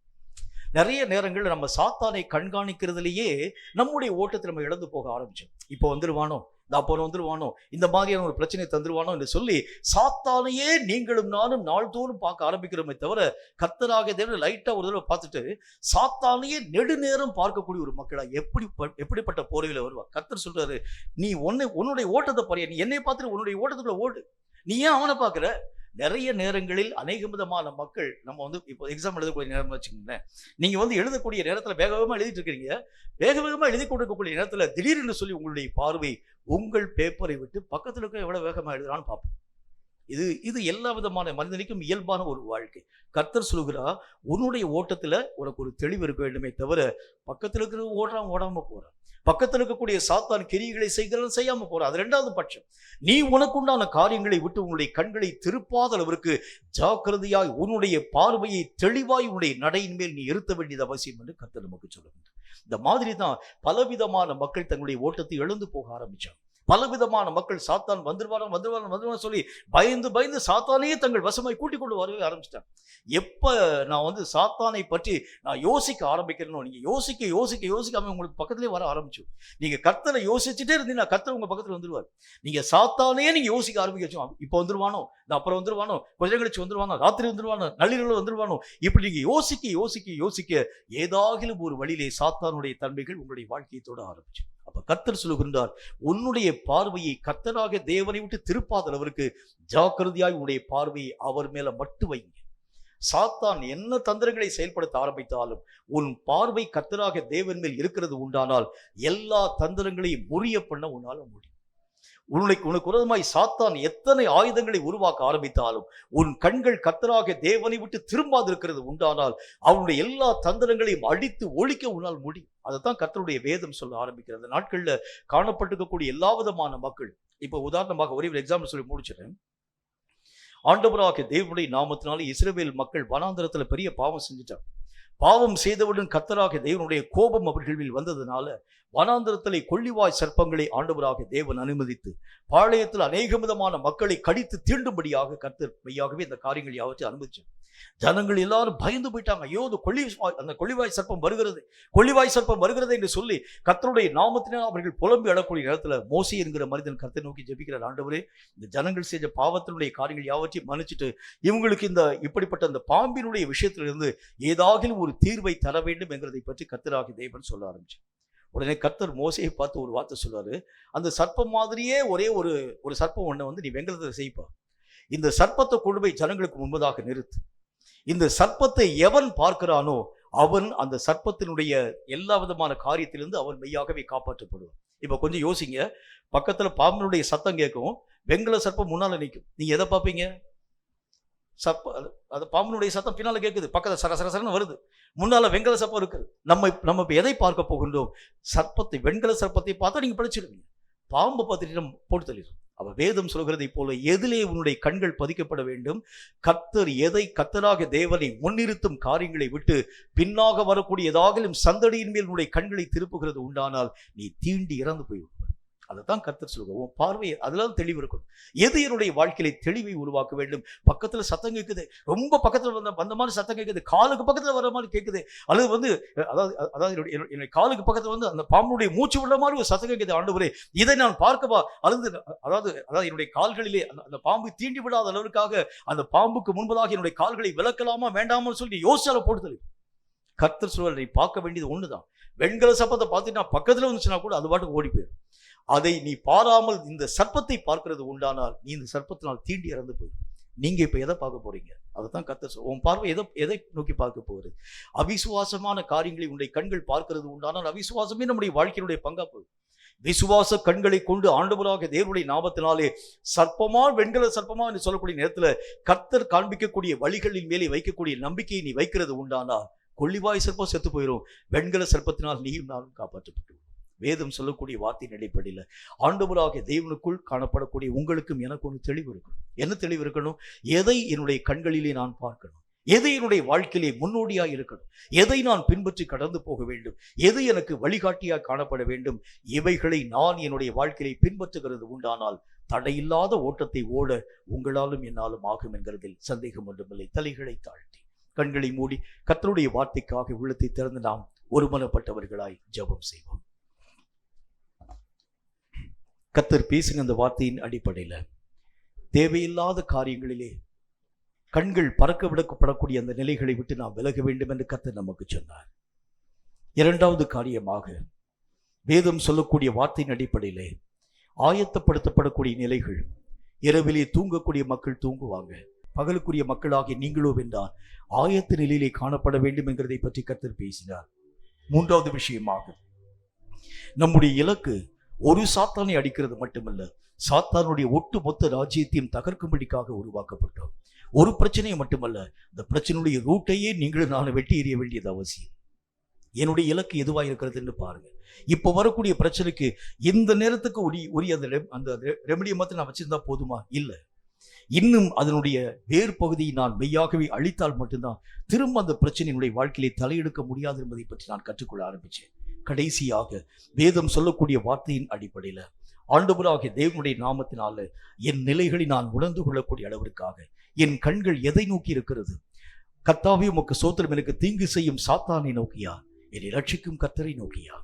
சாத்தான் எத்தனை சந்தடிகளை உருவாக்கினாலும் என் கண்களை கர்த்தரை விட்டு விலக்காத அளவிற்காக வெண்கல சர்ப்பமாகி உயர்த்தப்பட்ட உண்மையே நாங்கள் பார்க்க, கர்த்தாவே பக்கத்திலே வரக்கூடிய கொள்ளிவா சர்ப்பங்களின் கர்த்தாவே அந்த கர்த்தாவின் ஆசிலிருந்து வரக்கூடிய அந்த சுவாசத்தின் அந்த தன்மைகளை உணர ஆரம்பித்தாலும் கூட எங்கள் கண்களை உம்முடைய காரியங்களை விட்டு விலக்காத அளவிற்காக உண்மையிலே எங்கள் கண்களை பதிக்க எங்களுக்கு கிருபைகளை தாரும் என்று கர்த்தரை நோக்கி நம்ம ஜெபிக்கலாமா?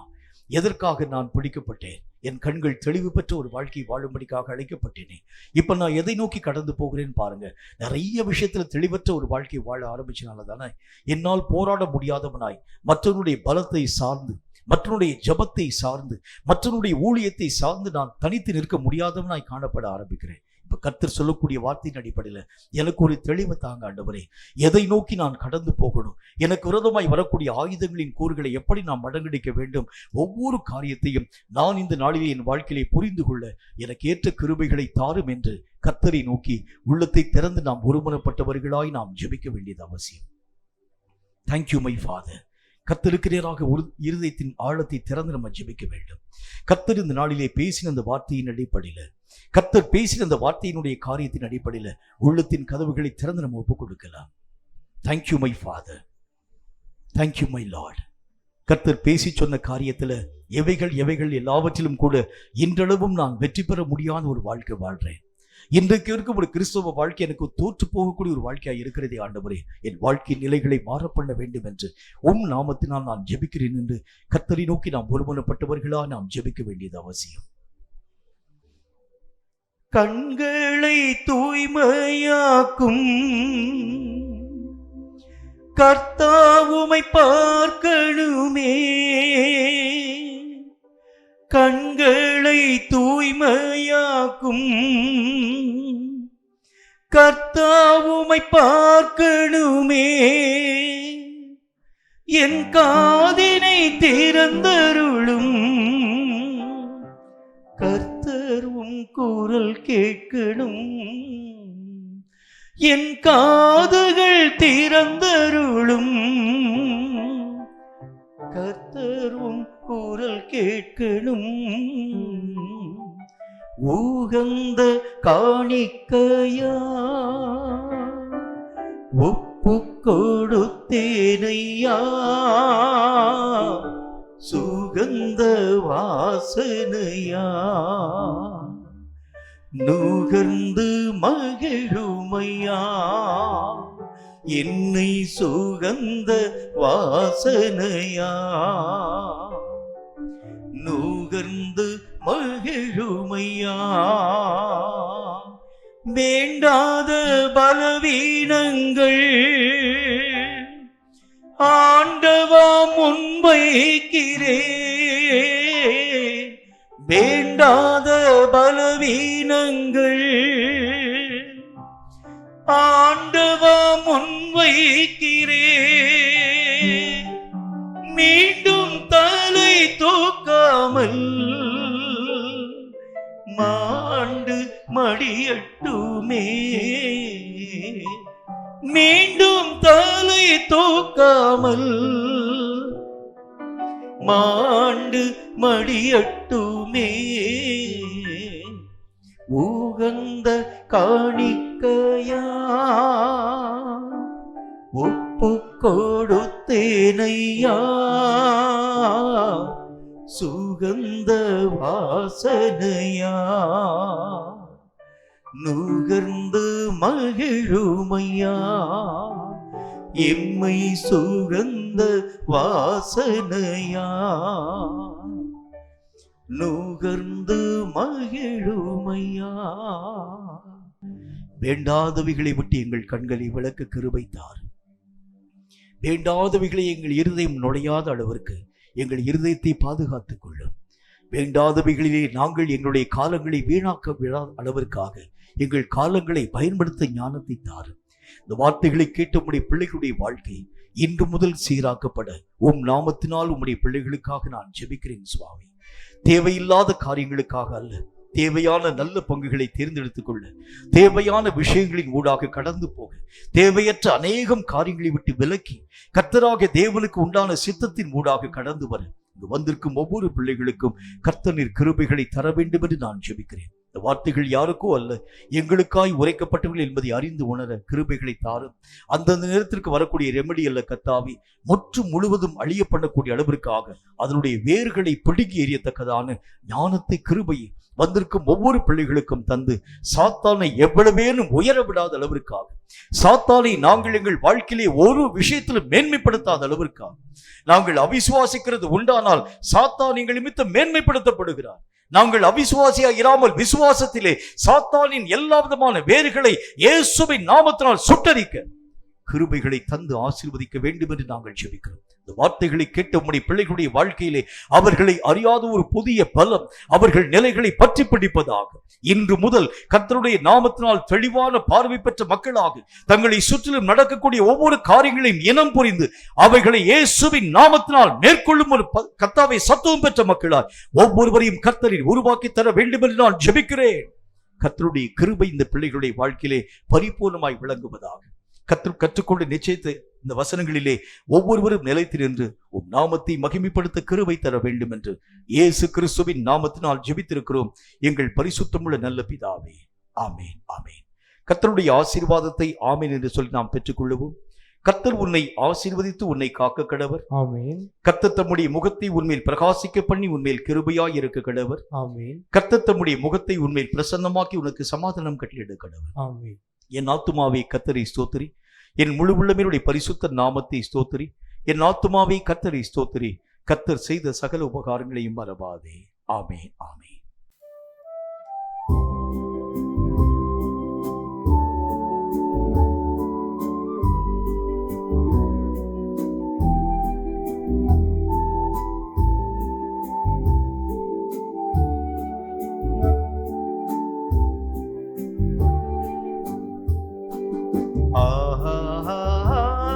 அல்லேலூயா, அல்லேலூயா, அல்லேலூயா, அல்லேலூயா, அல்லேலூயா, அல்லேலூயா, அல்லேலூயா, ஆமென். கர்த்தர் தாமே உங்கள் ஒவ்வொருவரையும் அளவில்லாமல் ஆசீர்வதித்து பாதுகாப்பாராக. ஆமென்.